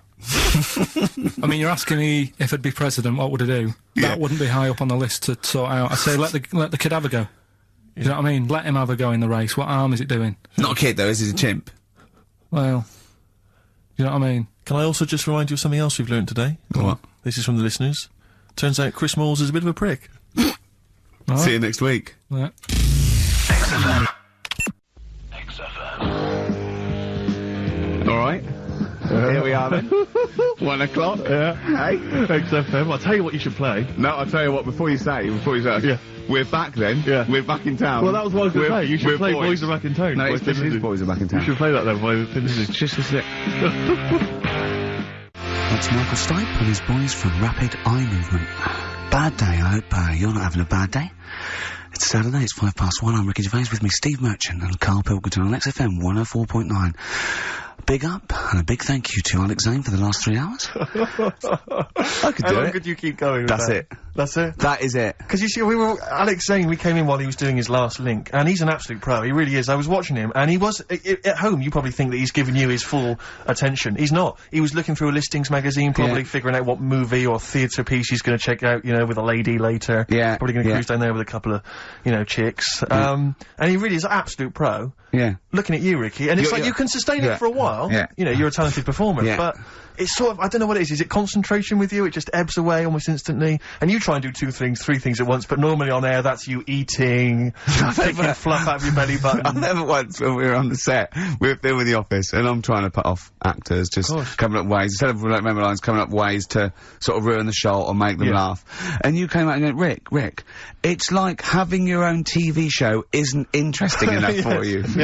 Just concentrate, it's lunch in an hour. I went, alright. Well, the radio show even less so. I mean, Well, you really I know. can't be bored. How long do you think your interest sort of, you sustain your interest? I came on in too early, because I got bored just before we came on air. Sure, okay. I came in too early, I got to stop getting the cabs early. Yeah, so you're bored now, I think I've got to get here about 5 to 1, and then I think that'll last me till about 1:30. Again, as he was saying that, he's not giving you his attention. He was kind of leaning back. He's put his feet up now on the desk. I've got to be comfortable, haven't I? And this CD rack's in the way. Sure. Well, you get yourself comfortable now. Get yourself settled. And then sort of... Because a lot of people will move the there's the microphone moving now. That's the squeaking going on. You've broken the CD rack. You could actually, of course, you could move the CD rack by getting up and moving it. No, that's too much effort. You've got to try and do that whilst angled on the seat. I'm nearly laying down. It's almost horizontal. It's the most you can get. Well, I'll tell you what. I don't know what those listeners are thinking of what Steve Merchant say, but don't believe a word. Alright? Oh, nice. Yeah, classy. Classy. Yeah. 5 minutes past 1 o'clock on XFM 104.9. Ricky Gervais, Steve Merchant, Karl Pilkington. Ryan Adams from his new album Love Is Hell Part 1. That's his version of Wonderwall. Rick, I know what you normally enjoy, about 20 to 2. Some ads. You love them. The specials, Rudy, a message to you on XFM 104.9. Still to come, Rick, I know you're excited. Karl puts himself inside a movie this week. One Flew Over the Cuckoo's Nest. One Flew Over the Cuckoo's Nest. Look I forward think to you that. could, I can imagine him in an institution like that, though. Not much of a stretch. Let's have some ads. Jayhawks, save it for a rainy day. We had a lot of emails, Rick, saying, is Karl the fat bloke from The Office? Oh, Keith? No, not at all. No. Karl has no discerning talent whatsoever. Karl presses the buttons. Yeah, that guy's a funny, sort of comedian. Yeah. Oh, incidentally, we've also had an email that says, sack Karl. Your thoughts? It's not worth it. What difference would it make? Do you know what I mean?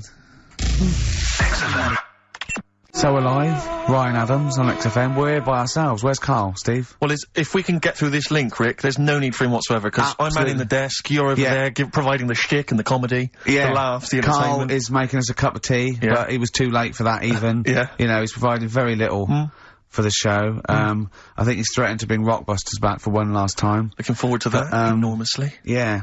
Now, I like Ryan Adams, but I prefer his sort of, like, melancholy, sort of modern, alt-country sort of vibe than that one. Yeah. Which brings me nicely to this. Okay. I got sent a CD in the week. Yeah. Right? Just play this. You want me to play it? Yeah. Michael Franti and Spearhead, Everyone Deserves Music on XFM 104.9, giving away some prizes for that's the film quiz. That's what the bosses say, everyone deserves music at XFM. Absolutely. Choose 2 CDs. Yeah. Whatever you want. Well, the 2 that Carl's chosen are, of course, Kings of Leon's album and The Best of Bob Marley. And Paul from Basildon in Essex, we're going to give you The 25th Hour on DVD, Dr. Terrible's Face the Horrible, Lord of the Rings, The Fast Show Farewell Tour, and the complete second series of The Office. That's still available in the shops. Was that on DVD? That's on DVD. That's good, yeah. Plus, I think there's probably a best air guitar album in the world ever as well, which we can throw in. I know. That'd be a big treat. No DVD of Animals selling out fast. I couldn't get one myself. So, what about some adverts?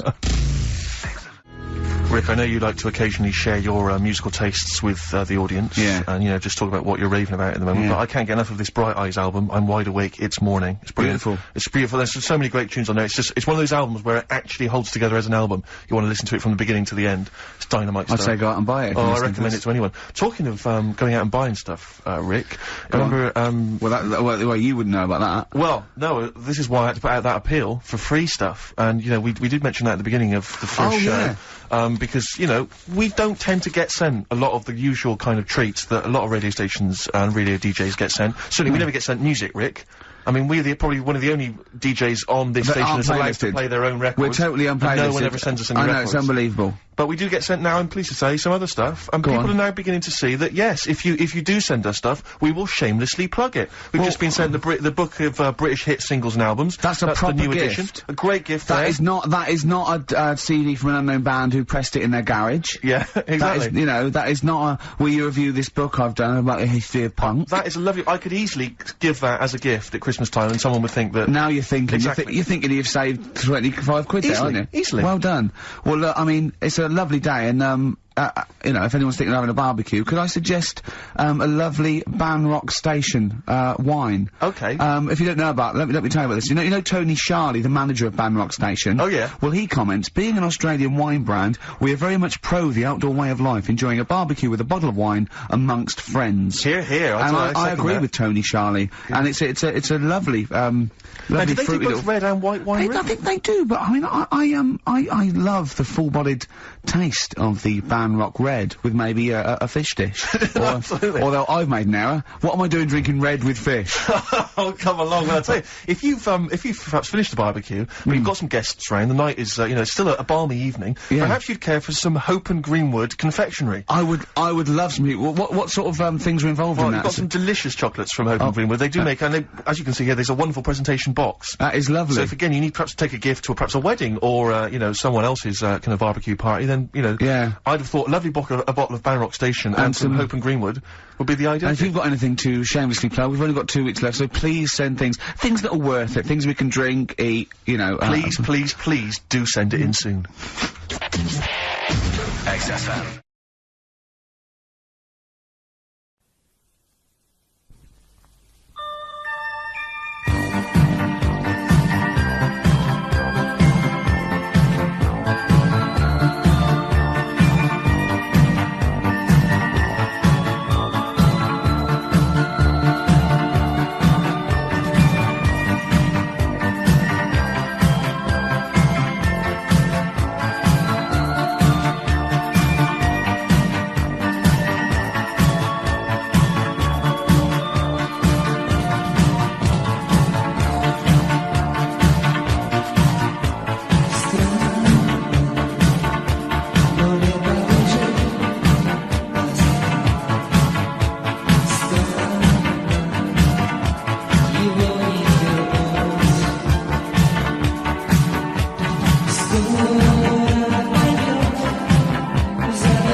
A lot of people are having a good deal of fun, including these two gents, Russell Brand and Ricky Gervais. Try and behave yourself, gentlemen, if you can. Do that again and do the names. No, I'm not doing it again. That's fine. Like he's Russell Brand and I'm Ricky Gervais. I think people can work this out. Yeah.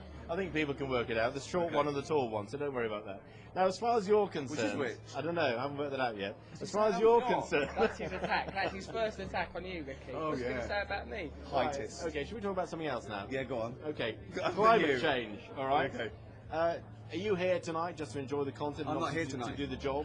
I'm not even here tonight. He is. This is live. This is pre-recorded. Right. Okay. Well, this is all going horribly wrong. You asked us. I know. I'm regretting it now. I'm regretting it now. No, it's a pleasure to be here, and everyone here is an absolute professional. Except him. He's a shambles. Are you drunk? Not yet. Not yet. Now, climate change. Then, is it something that you're interested in, or are you just here for the booze? He's not holding that microphone. Perched. I should tell you what his other hand's doing. All right, no, never mind. Look, it's holding this, so don't worry about that. Don't believe everything you hear from this man. So I'll ask you, climate change. Is it something you think seriously about? You're the preferable one. Right. Imagine that. Someone would rather talk to you than someone else. This is quite a mark on your character that he's turned to me. Yeah, of course I care about climate change. Now, as individuals, we can do an awful lot. You, for example, you're going to have to change the way you're living your lifestyle. Don't look all cynical. How do you know I live? How do you know how I live my lifestyle? No, look, it's important. It's like don't care about nothing. Killing turtles for a laugh. He does do that. So climate change. And my lifestyle. Your lifestyle, particularly the way you turned up here on a jet bike, making women pregnant on his team just for a jolly. That was a vicious rumour. You're like a modern day Jack the Ripper, you are. Right, thank you. Oh, that's. Oh dear, bring back Keane. Right, okay, but seriously, guys. Okay, no, seriously. Do you really think that this sort of concept makes any difference whatsoever? There's a message out there, climate change.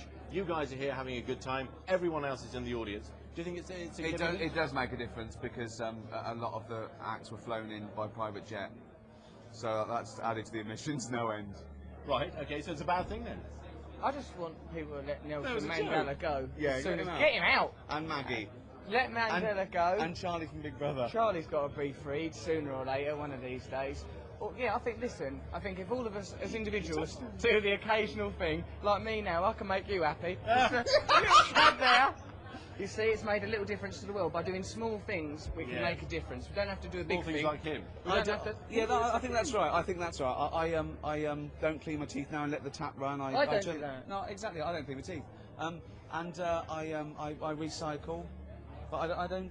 Do you find it hard walking through busy built-up areas now? We have to have a car with blacked-out windows, don't we? And that adds to it. I used to walk everywhere. You have to walk everywhere. Go on rollerblades or something. Yeah. Now they shout, "Do the dance." To you, which is weird. And I can't do the dance, you know. Of course you can. Go on. No. If it comes to that point, I think it's been a grim afternoon here at Wembley if I find myself doing that dance. Crikey. I think I've actually had enough of all this now. I can't get any sense out of these two at all. Well, listen, thank you for joining us here on Sky News. You've been an absolute pleasure to talk to. Now say the truth. Turn the light off. Back to you in the studio.